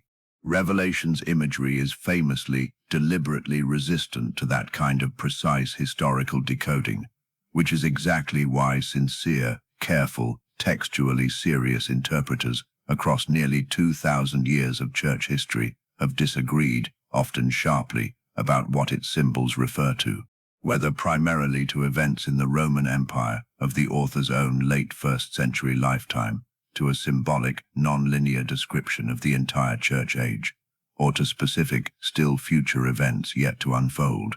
That's a genuinely open, ongoing interpretive question inside Christian scholarship, and shouldn't be presented as settled in any direction by an account built around a completely different, much more specifically datable text. What Revelation and the earlier Second Temple apocalyptic material do clearly share, though, is genre, the same broad literary family, the same inherited toolkit of symbolic beasts representing political powers, the same structural pattern of present suffering giving way, in the text's own promise, to future vindication and a restored creation. Revelation's own beasts rising from the sea, in its 13th chapter, are constructed using recognizably the same symbolic grammar as Daniel's 4 beasts centuries earlier, a debt the text itself signals fairly openly, borrowing imagery and structure directly from Daniel's own vision. Knowing how that grammar functioned for its earliest, most immediate audiences, in the animal apocalypse, in Daniel, in the broader body of apocalyptic literature this account has surveyed, is directly useful background for reading Revelation responsibly, whatever conclusions you personally reach about its ultimate reference and timing. It tells you, at minimum, that a first-century audience encountering a vision full of beasts, numbers, and symbolic history wouldn't have approached it as a uniquely unprecedented literary form. They'd have recognized the genre, and likely brought expectations shaped by earlier examples of it, including quite possibly direct familiarity with material very much like the animal apocalypse itself, given how influential and widely circulated 1 Enoch clearly was within exactly the Jewish and early Christian communities Revelation's own author was writing from and to. This is also where the media literacy lesson from earlier in this account applies, with the most real, practical weight. If you're going to evaluate any claim, ancient or modern, about a text accurately predicting specific future events, the standard this whole account has tried to model is the right one to bring to that evaluation, applied consistently regardless of which direction the conclusion happens to point. What, precisely, is the claim being made? Is it being checked against genuinely independent, verifiable sources, or is it being fitted to events after the fact, using language flexible enough to match almost anything? And critically, is there a clear, identifiable point where the claimed accuracy actually stops, the way there so plainly is in the animal apocalypse and in Daniel 11? A text or a claim that shows exactly this shape, sharp, verifiable precision, followed by a clean break into vagueness or unfulfilled specifics, deserves exactly the scrutiny this account has applied to the animal apocalypse. A text that doesn't show that shape, that maintains consistent, appropriate ambiguity throughout, rather than suspicious precision followed by failure, deserves a different, more careful kind of engagement, on its own terms, rather than being forced into the same mold simply because it belongs to the same broad genre. That distinction matters enormously for how you handle modern claims specifically, the kind that circulate constantly in exactly the content space this whole account belongs to. Confident assertions that some ancient text, the Book of Enoch among them, constantly predicted a specific modern event, a war, a pandemic, a particular year, a particular leader. The honest, disciplined version of engaging with those claims is the version this entire account has tried to demonstrate, rather than simply describe. Trace the claim back to its actual source text, check whether the supposed prediction is genuinely specific or has been read backward into intentionally vague language, and be honest, publicly and without embarrassment, when the answer turns out to be more complicated or less dramatic than the version that gets the most views. That's not a betrayal of taking this material seriously.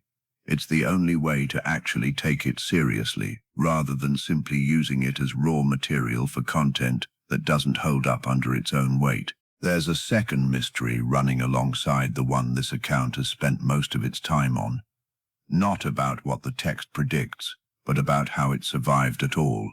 And that story is worth telling in its own right, because it explains why so few people, even people who grew up reading the Bible closely, have ever actually encountered this material firsthand.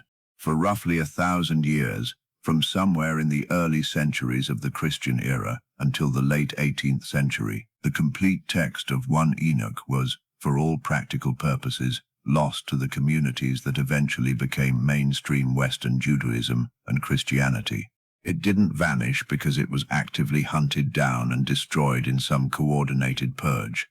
The historical evidence for that kind of deliberate, centralized suppression is much thinner than the popular banned book framing usually implies. It disappeared the way a great deal of ancient literature disappeared, because the communities that had once valued and copied it stopped doing so, as its influence waned and it fell outside the boundaries of what later Jewish and Christian canon-forming processes settled on as scripture. And because manuscripts, unless someone keeps deliberately recopying them by hand, generation after generation, simply crumble to dust.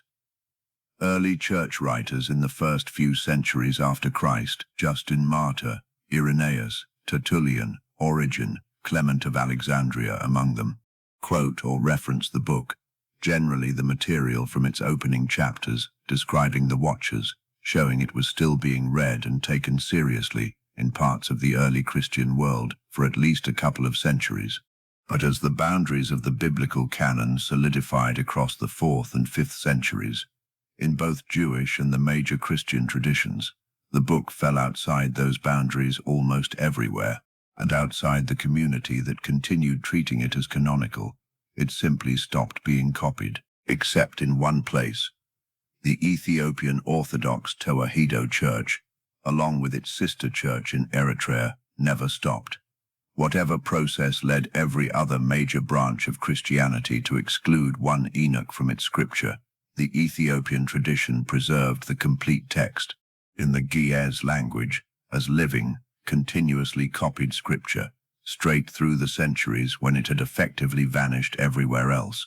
It's a genuinely remarkable fact of religious history, easy to state briefly, but worth sitting with. For roughly a millennium, the only place on earth where you could reliably find the complete Book of Enoch was inside Ethiopian churches and monasteries, being read, copied, and treated as scripture by a community geographically and politically isolated from the rest of the Christian world by centuries of history, while the rest of Christendom had, for the most part, simply forgotten it existed in complete form. The text's return to Western scholarly awareness came through a Scottish explorer named James Bruce, who spent roughly 6 years traveling through Abyssinia, the historical name for the region including Ethiopia, searching, among other things, for the source of the Blue Nile.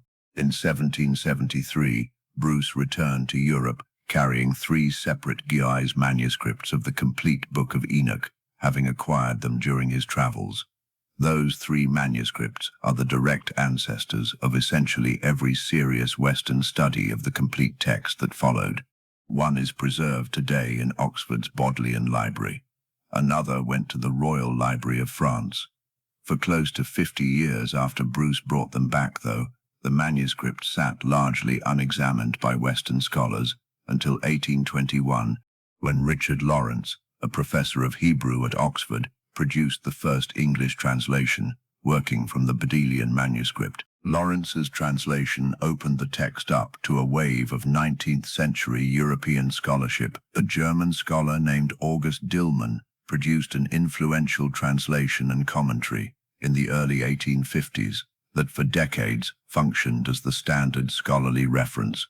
Then, in 1886 and 1887, archaeologists working at Akhmim in Egypt uncovered a separate older Greek manuscript covering roughly the first third of the book, giving scholars an entirely independent line of textual evidence to compare against the Ethiopic tradition Bruce had recovered. The scholar whose name is now most closely associated with 1 Enoch in the English-speaking world is Robert Henry Charles, an Irish biblical scholar who produced a landmark critical edition and translation in 1906, incorporating the Ethiopic manuscript tradition, the Akhmim Greek fragment, and the accumulated work of the scholars who'd studied the text before him. Charles's edition became, and in many respects remains, the standard reference translation most widely cited English-language work on 1 Enoch for most of the 20th century.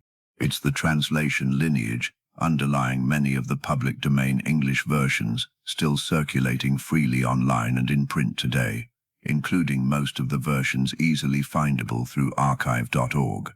And then, in 1952, the final and in some ways most significant piece of evidence arrived, discovered not in Ethiopia and not in a European library, but in the caves above the Dead Sea. Among the enormous cache of manuscripts recovered from Qumran, archaeologists found fragments of 1 Enoch written in Aramaic, widely believed by scholars to be close to, if not identical with, the book's original composition language for at least its earlier sections.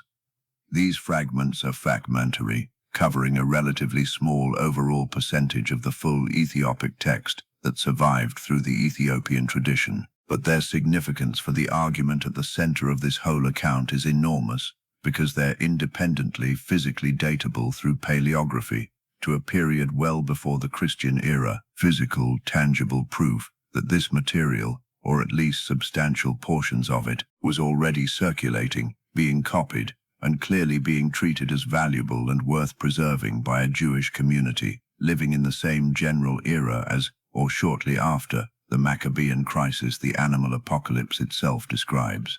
Put the whole chain together, and you get a genuinely striking picture of a text's survival against very long odds. Composed on the strength of the internal historical evidence this account has spent most of its time unpacking, sometime in the mid-160s BCE, copied and circulated widely enough within a couple of centuries to be physically preserved in fragments at Qumran and quoted by name in the New Testament Book of Jude, excluded from the forming Jewish and mainstream Christian canons over the following few centuries, preserved in complete form for roughly 1,000 years by a single, geographically isolated Christian tradition in the highlands of Ethiopia, while vanishing almost everywhere else, and finally returned to wider global awareness only in the late 18th century, through the travels of a Scottish explorer who wasn't even looking for it when his broader search for the source of a river led him into the region where it had quietly survived the entire time. That survival story is worth knowing on its own terms, independent of anything else this account has argued about the text's content, because it's a useful corrective to a framing that circulates constantly in popular discussion of this material, the idea that 1 Enoch, and texts like it, were deliberately banned or removed by some centralized religious authority actively suppressing dangerous knowledge. The actual history is messier, less conspiratorial, and in its own way more interesting than that framing allows. No single council convened specifically to strike 1 Enoch from an already agreed canon. The book simply fell outside the boundaries that gradually solidified in most of the ancient world's major religious communities, for reasons scholars still debate. Its unusual content, its pseudonymous authorship claiming a pre-flood patriarch as its author, its complicated relationship to material some later communities found theologically uncomfortable, while one community, largely outside the political and theological centers where those canon-forming decisions were being made, simply kept doing what it had always done, copying, reading, and preserving the text as scripture, uninterrupted, for 1,000 years, until the rest of the world eventually caught back up to what it had never stopped knowing. There's a reason 1 Enoch mattered so intensely to the specific community that ended up preserving the animal apocalypse fragments in the caves at Qumran. And it goes beyond apocalyptic hope in the crisis this account has spent most of its time on. It has to do with an entirely different, much more practical dispute, one that split Jewish religious observance during this same general period, and that turns another whole section of 1 Enoch into essential reading for understanding why this particular community valued this particular book so highly. Sitting inside 1 Enoch, separate from both the Watcher's material and the animal apocalypse, is a lengthy section scholars call the astronomical book, spanning chapters 72 through 82, sometimes given the fuller title the Book of the Heavenly Luminaries. Most historians studying the manuscript evidence consider this the oldest surviving layer of the entire Enochic tradition, quite possibly dating back to the 3rd century BCE or even earlier, older, in other words, than either the animal apocalypse or possibly even portions of the Watcher's material this account discussed earlier. Rather than narrating history, the astronomical book presents itself as a detailed account of the movements of the sun, moon, and stars, revealed to Enoch by the angel Uriel, laying out in careful, repetitive structure a full calendar system built entirely around solar observation. The specific calendar the astronomical book describes divides the year into exactly 52 weeks, organized into 4 seasons of 91 days each, for a total of 364 days, a number chosen, scholars generally agree, at least in part because it divides so cleanly by 7, allowing every festival and sacred day to fall on the same day of the week, year after year, without the kind of ongoing calendrical adjustment a purely lunar system requires. It's a calendar built for religious predictability and order, explicitly grounded within the text's own framing, in the movements of the sun rather than the moon.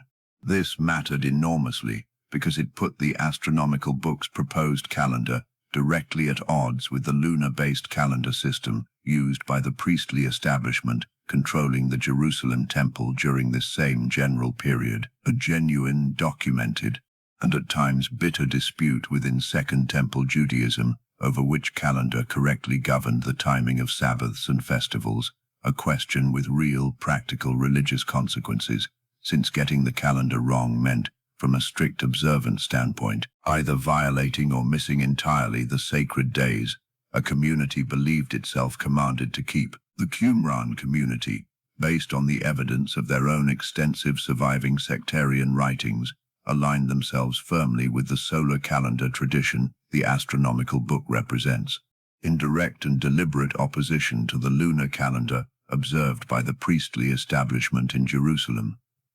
This wasn't a minor technical disagreement to this community. Their own sectarian literature describes conflict, including a notable episode in which a rival religious authority, referred to in their own writings by the epithet, the wicked priest, is remembered as having deliberately confronted and humiliated the community's own founding teacher on a day the community itself considered sacred according to their solar reckoning, precisely because the calendars disagreed about which day that actually was. Understanding this second, largely separate controversy helps explain something that might otherwise seem strange: why a community facing active persecution and deeply invested in apocalyptic hope for cosmic vindication would also be so heavily invested in the seemingly dry, technical astronomical material making up such a substantial portion of 1 Enoch's overall content. For the Qumran community specifically, correct calendar observance and the apocalyptic hope for ultimate vindication weren't separate concerns competing for their attention.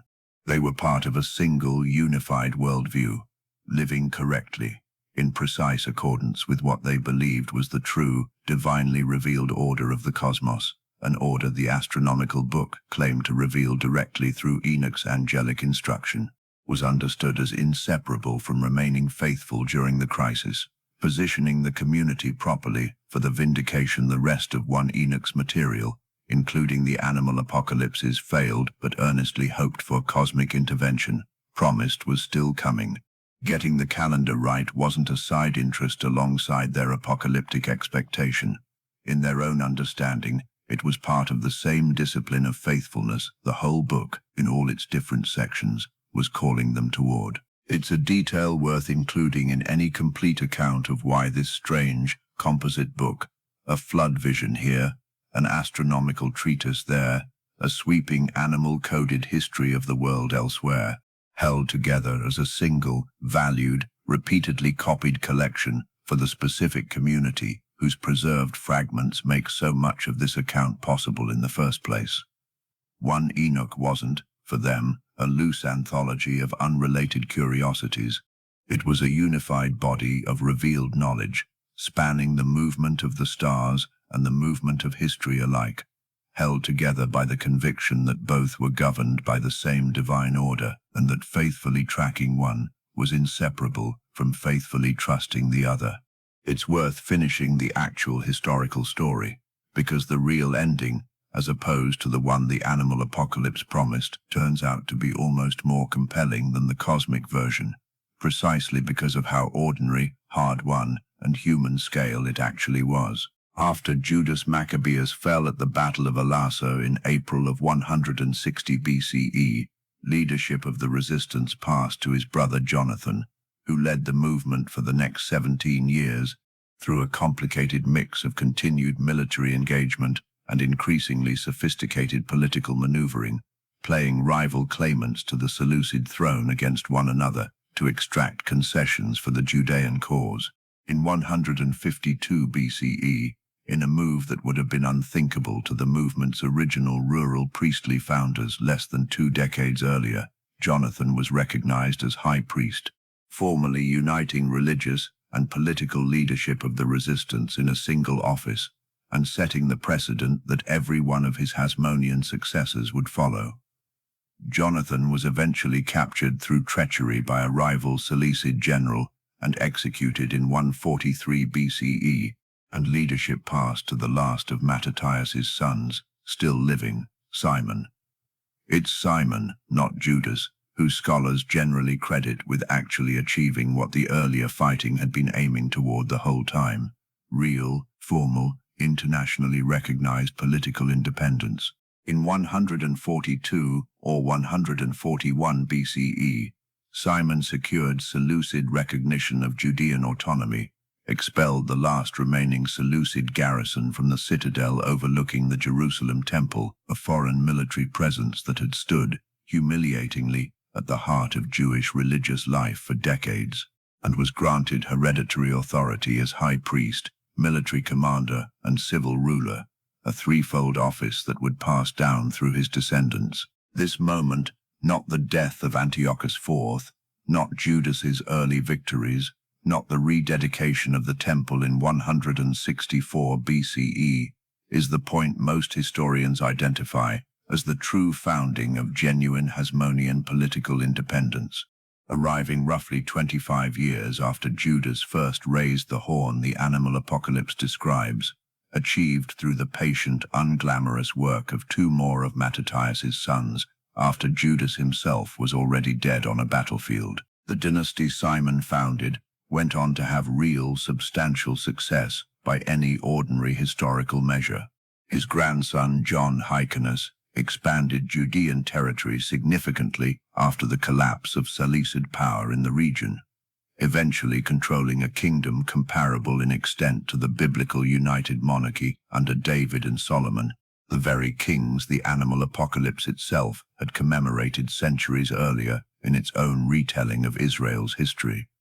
Later Hasmonean rulers, including Hyrcanus's sons, expanded the kingdom's borders further, and, for the first time in centuries, some of them took the title of king outright. For roughly 80 years, from Simon's establishment of formal independence in the early 140s BCE until 63 BCE, an independent Jewish state, ruled by descendants of the priestly family that had started this whole crisis, with a small, desperate uprising in a rural village, genuinely existed. A real, if imperfect, and eventually internally fractured, achievement of exactly the political and religious self-determination the animal apocalypse's author had been so desperate to see restored. And then, in 63 BCE, it ended, not through cosmic judgment, not through a divine hand splitting the earth, but through the same grinding, familiar mechanism of great power politics that had crushed so many of Israel's earlier moments of relative independence throughout the very history the animal apocalypse had spent its early chapters recounting. A succession dispute between 2 of the last Hasmonean claimants, Hyrcanus II and Aristobulus II, spiraled into open civil war, and both brothers made the same fatal miscalculation. Each appealed to Rome, and specifically to the Roman general Pompey, then campaigning nearby in Syria, to intervene on his behalf against the other. Pompey obliged, in the way great powers usually oblige when invited into someone else's internal conflict. He marched on Jerusalem, besieged and captured it, entered the temple's innermost sanctuary himself, in an act later Jewish tradition remembered as a profound violation, and left Judea a client state of Rome. still nominally ruled by a Hasmonean high priest, but with real power now resting firmly with Roman authority. The independent kingdom Simon had founded, a little over 3/4 of a century earlier, was for practical purposes finished. A few decades later, in 37 BCE, Herod the Great, an Idumean, not a Hasmonean by blood, ruling with direct Roman backing, displaced the last Hasmonean claimant entirely, and the dynasty that had grown out of the horned sheep's rise ended, permanently, as a Roman-appointed monarchy's foundational casualty. So the honest, complete historical record looks like this. The specific cosmic promise the animal apocalypse made, an immediate, total, divinely orchestrated intervention following the rise of the horned sheep, ending in permanent judgment and a new creation, did not happen. But something did happen over the following decades that bore at least a distant, human-scale resemblance to what the vision's author was hoping for. Real independence, real self-rule, a real, if temporary, end to the specific religious persecution that had triggered the crisis in the first place, achieved not by the sheep's own single-horned champion alone, but by his family, his movement, and roughly 3 generations of ongoing struggle after him. Before that achievement was, in turn, undone by a new and far larger predator arriving from an entirely different direction than anyone in Jerusalem in the 160s BCE had been watching. It's a pattern worth sitting with, because it recurs constantly throughout the actual history this whole vision was trying to make sense of in the first place, going all the way back to its opening chapters. Deliverance arrives, but rarely as completely, as permanently, or as quickly as the people living through the crisis hope it will.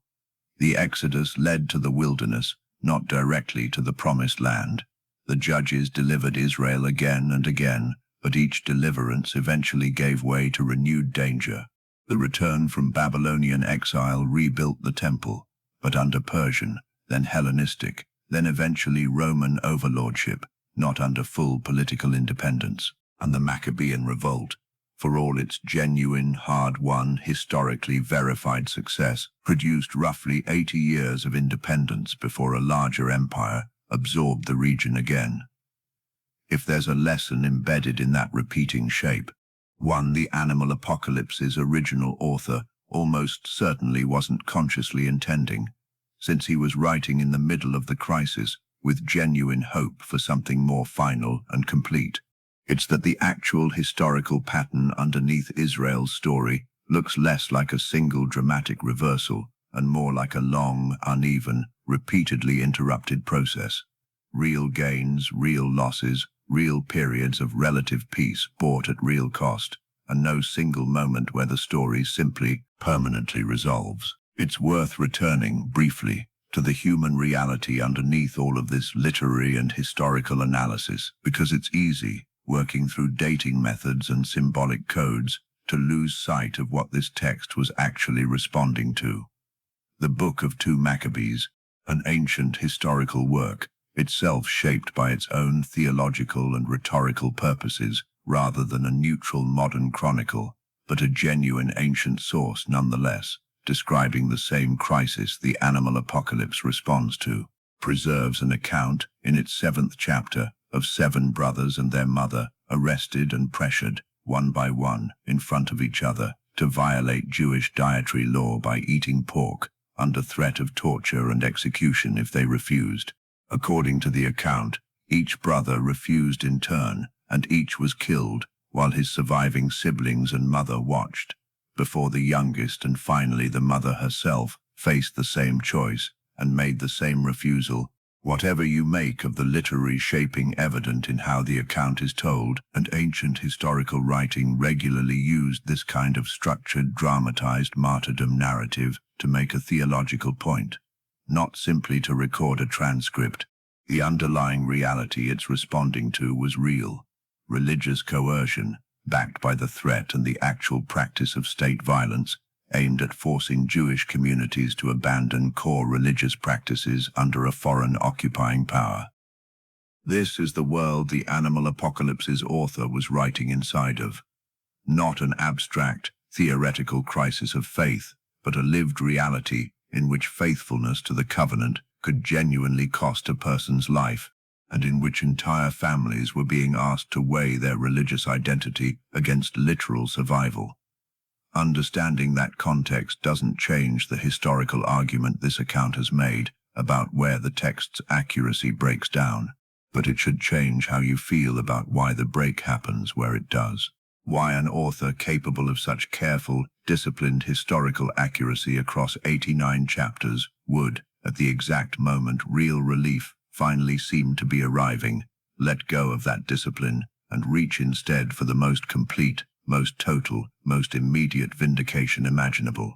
Anyone writing from inside that kind of sustained fear for their community's survival would be forgiven for wanting the story to end exactly the way this one does. There's a final thread worth closing before pulling everything together, because it involves the very community responsible for physically preserving the fragments that make this whole account possible in the first place. The Qumran community, the group whose Aramaic copies of the animal apocalypse survived, hidden in caves above the Dead Sea, until their rediscovery in the 20th century didn't simply fade away peacefully after their moment in this history. Archaeological and historical evidence, corroborated by the 1st century Jewish historian Josephus, places the destruction of the settlement at Qumran during the First Jewish-Roman War, most likely in 68 CE, when Roman forces swept through the Judean wilderness as part of the broader campaign that would culminate, 2 years later, in the destruction of Jerusalem and its Second Temple, the very temple whose earlier destruction, centuries before, the animal apocalypse had already spent so many verses mourning and reinterpreting whoever hid the scrolls in the caves nearby, whether fleeing members of the community itself or others entrusted with the task, apparently did so anticipating exactly this kind of catastrophe, tucking away their sacred texts for safekeeping in a crisis that, this time, really did end in destruction rather than deliverance, and that wouldn't be reversed, this time, by any human champion at all. It's a strange, almost unbearably fitting final layer to this whole story. A text built around the promise that persecution has a limit, that a fully vindicating resolution is coming, physically preserved by a community that was itself, within a few generations, overrun and scattered by the same kind of imperial violence the text had spent its entire narrative trying to make theological sense of. Hidden in the ground, in jars, in caves, not because anyone expected the scrolls themselves to reappear 2,000 years later, but simply because that was what you did with something sacred when the alternative was watching it be destroyed along with everything else. There's a question worth asking directly at this point, because it's probably already occurred to you. If the animal apocalypse's central climactic prediction so clearly failed to happen the way it said it would, why didn't the community that produced and treasured it simply discard the text once that failure became obvious? Why do the Qumran fragments, physical copies of this exact material, date to a period after the promised cosmic intervention should have already occurred and demonstrably hadn't? Why did a text with a broken, unfulfilled climax go on to survive, get copied, get quoted approvingly in the New Testament, and eventually get preserved as living scripture by an entire church tradition for 1,000 years? This isn't a uniquely ancient puzzle. It's a well-documented pattern that shows up whenever a community holds a strong, specific expectation about the future that then doesn't materialize on schedule, and religious studies and sociology have spent considerable effort trying to understand exactly how communities process that kind of disconfirmation without simply abandoning the belief system that produced the failed expectation in the first place. The general finding, replicated across a wide range of historical and modern case studies, is that outright abandonment is actually the less common outcome. Far more often, communities reinterpret. The specific prediction gets read symbolically rather than literally. The timeline gets understood as having been misunderstood rather than wrong. The fulfillment gets reframed as already having happened in some partial, spiritual, or otherwise less literal sense, or as still pending, deferred to some new and later specific moment. What rarely happens, especially in communities with deep social and religious investment in the belief, is a simple, clean admission that the original prediction was simply incorrect and the whole framework built on it should be discarded. You can watch exactly this kind of reinterpretive process happening inside the Qumran community itself, the very group whose members copied and preserved the Aramaic fragments of the animal apocalypse that eventually surfaced in the 20th century. This was a community, by all the evidence available from their own extensive surviving writings, intensely focused on the conviction that they were living in the very last days before a final, decisive divine intervention. Their own distinctive vocabulary for this conviction runs throughout documents like the Community Rule and the War Scroll, texts describing an anticipated final battle between the sons of light and the sons of darkness, in terms that echo and in places directly draw on exactly the same apocalyptic tradition the animal apocalypse belongs to. This was a community that had, by the time modern scholars can identify their activity at Qumran, already lived through the failure of at least one earlier apocalyptic timetable to materialize as expected. The crisis that produced the animal apocalypse and the closely related material in Daniel had already come and gone by the time the Qumran community was active, its promised cosmic resolution unfulfilled, and yet the expectation of imminent divine intervention didn't disappear from their worldview.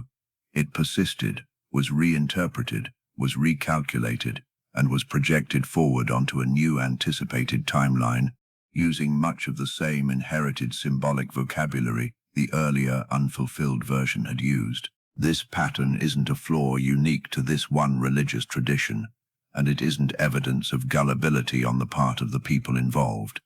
It reflects something close to a basic recurring feature of how deeply held belief systems actually function when tested against events across an enormous range of religious and even secular contexts throughout history.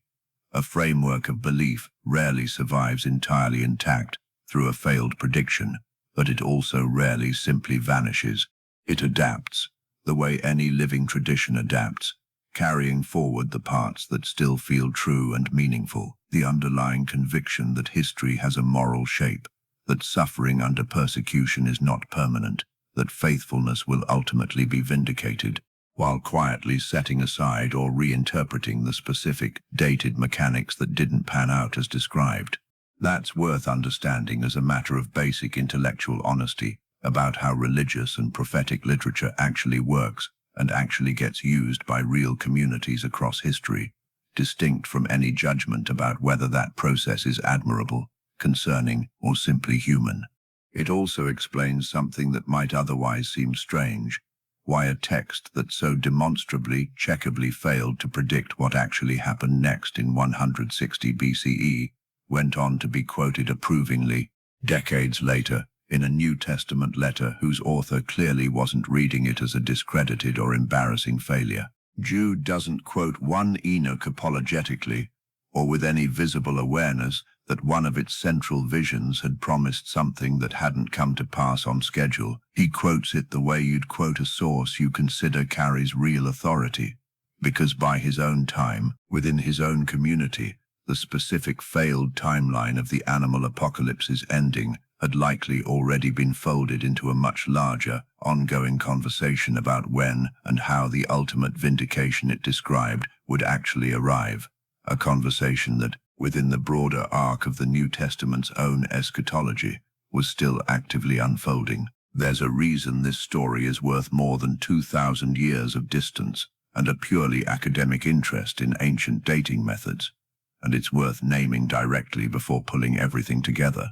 Almost everyone, at some point, ends up living inside their own version of the unresolved middle of this vision, the stretch of time after the horn has grown, after some real, hard-won victory has finally been achieved against genuinely difficult odds, but before anything like a full, final resolution has actually arrived.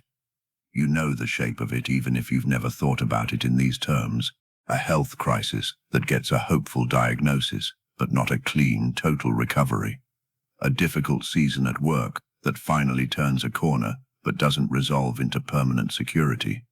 a relationship that survives its worst chapter but still has hard years of rebuilding ahead of it, a community, a family, a whole stretch of a life that finally starts moving in the right direction, without arriving in one clean and final moment, at the ending you were actually hoping for, the whole time you were struggling through the hardest part. The instinct the author of the Animal Apocalypse gave into, reaching for language of total, cosmic, immediate resolution the moment real partial relief finally arrived, isn't a strange, ancient impulse specific to a persecuted community in the 2nd century BCE. It's an extremely ordinary human one. When something genuinely hard finally starts to turn, the mind reaches immediately for the ending, wants the story to be over, wants the Horn's early success to be the whole resolution, rather than simply one more difficult, uncertain chapter inside a much longer and more uneven process. That reach is understandable. It's also, almost always, at least a little premature, not because hope itself is misplaced, but because real resolution, in almost every domain of actual lived experience, tends to arrive more slowly, more partially, and more ambiguously than the version we picture in the moment relief first becomes possible. It's worth being specific about why that particular reach, from real partial relief straight to imagined total resolution, happens so predictably in a crisis this severe and in far smaller ones too. Living inside genuine uncertainty is exhausting in a way that's easy to underestimate from the outside. Not knowing how long a hardship will last, or whether the progress you're seeing is the beginning of real change or just a temporary lull before things get worse again, takes a kind of sustained emotional effort that the mind, understandably, wants relief from as quickly as possible. The moment something breaks in your favor, the diagnosis turns hopeful. The difficult season at work finally shows a sign of easing. The horn grows, and for once isn't broken. The mind doesn't just register the good news, it reaches immediately for permission to stop bracing and dressing that relief up as total, final, guaranteed victory is one of the most natural ways to grant yourself that permission. The Animal Apocalypse's author wasn't doing anything unusual or naive in reaching for that same permission on behalf of his entire community.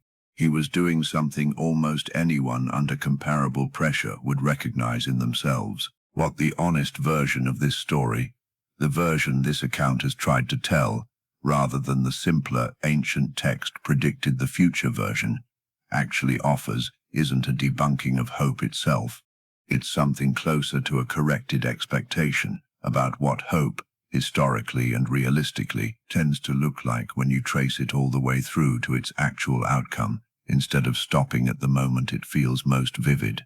The author of the Animal Apocalypse wasn't wrong that the persecution had a limit. He wasn't wrong that faithfulness under genuinely brutal circumstances mattered, or that the suffering his community endured wasn't simply going unnoticed and unanswered. He was wrong, very specifically, about the mechanism and the timeline, about how quickly, how completely, and how dramatically the resolution would actually arrive. The real resolution took decades, arrived through the unglamorous, patient work of people other than the original champion, and was itself only ever partial and temporary, before new difficulties eventually followed it. If there's a single, honest, non-manipulative takeaway to carry out of this entire account, it's probably something closer to that corrected expectation than to any triumphant claim about ancient prophecy being vindicated. Real change, real deliverance, real answers to real suffering do tend to come. The actual historical record behind this text bears that out, imperfectly and unevenly, but it does bear it out.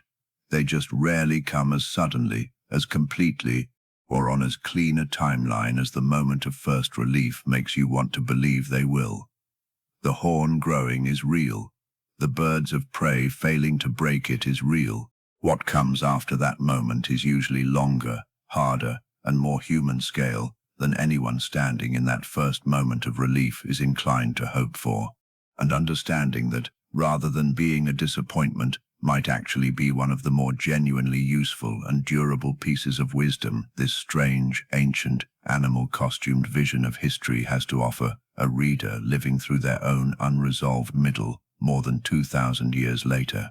Everything laid out across this account rests on sources that aren't hidden, gate-kept, or locked behind specialist access, and it's worth saying so directly, because the whole argument this account has made about taking prophecy claims seriously enough to actually check them only means something if that checking is genuinely available to anyone willing to do it, not just to people with university library credentials.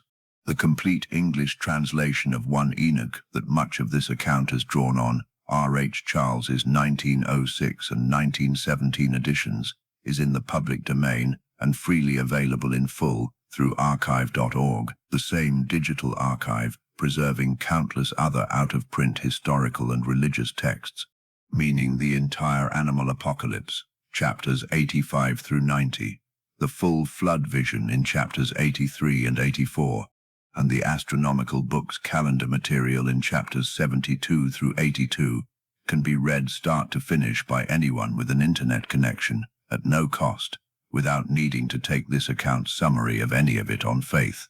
The books of 1 and 2 Maccabees, the primary ancient sources for the actual historical Maccabean revolt this whole account has used to check the animal apocalypse's accuracy against, are similarly and freely available. They're part of the wider body of literature called the Apocrypha, included in Catholic and Orthodox Bibles and widely available in standalone public domain translations as well. The Dead Sea Scrolls themselves, including many of the actual Aramaic Enoch fragments recovered from Qumran, have been progressively digitized and made available to the public in high-resolution photographs through the Israel Antiquities Authority's Dead Sea Scrolls digital library, meaning it's genuinely possible for anyone curious enough to look to see images of the actual, physical, 2,000-year-old fragments this whole dating argument ultimately rests on, rather than simply trusting a second-hand description of them. This matters because the entire case this account has made, that the animal apocalypse's historical accuracy runs cleanly through the early Maccabean revolt and then breaks, is not a claim that requires taking anyone's word for it, this account's included. It's a claim built from checking one publicly available ancient text, the animal apocalypse itself, against a small set of other publicly available ancient sources, 1 and 2 Maccabees chief among them, and against the broader, well-documented, independently verifiable history of the Hellenistic Near East in the 2nd century BCE.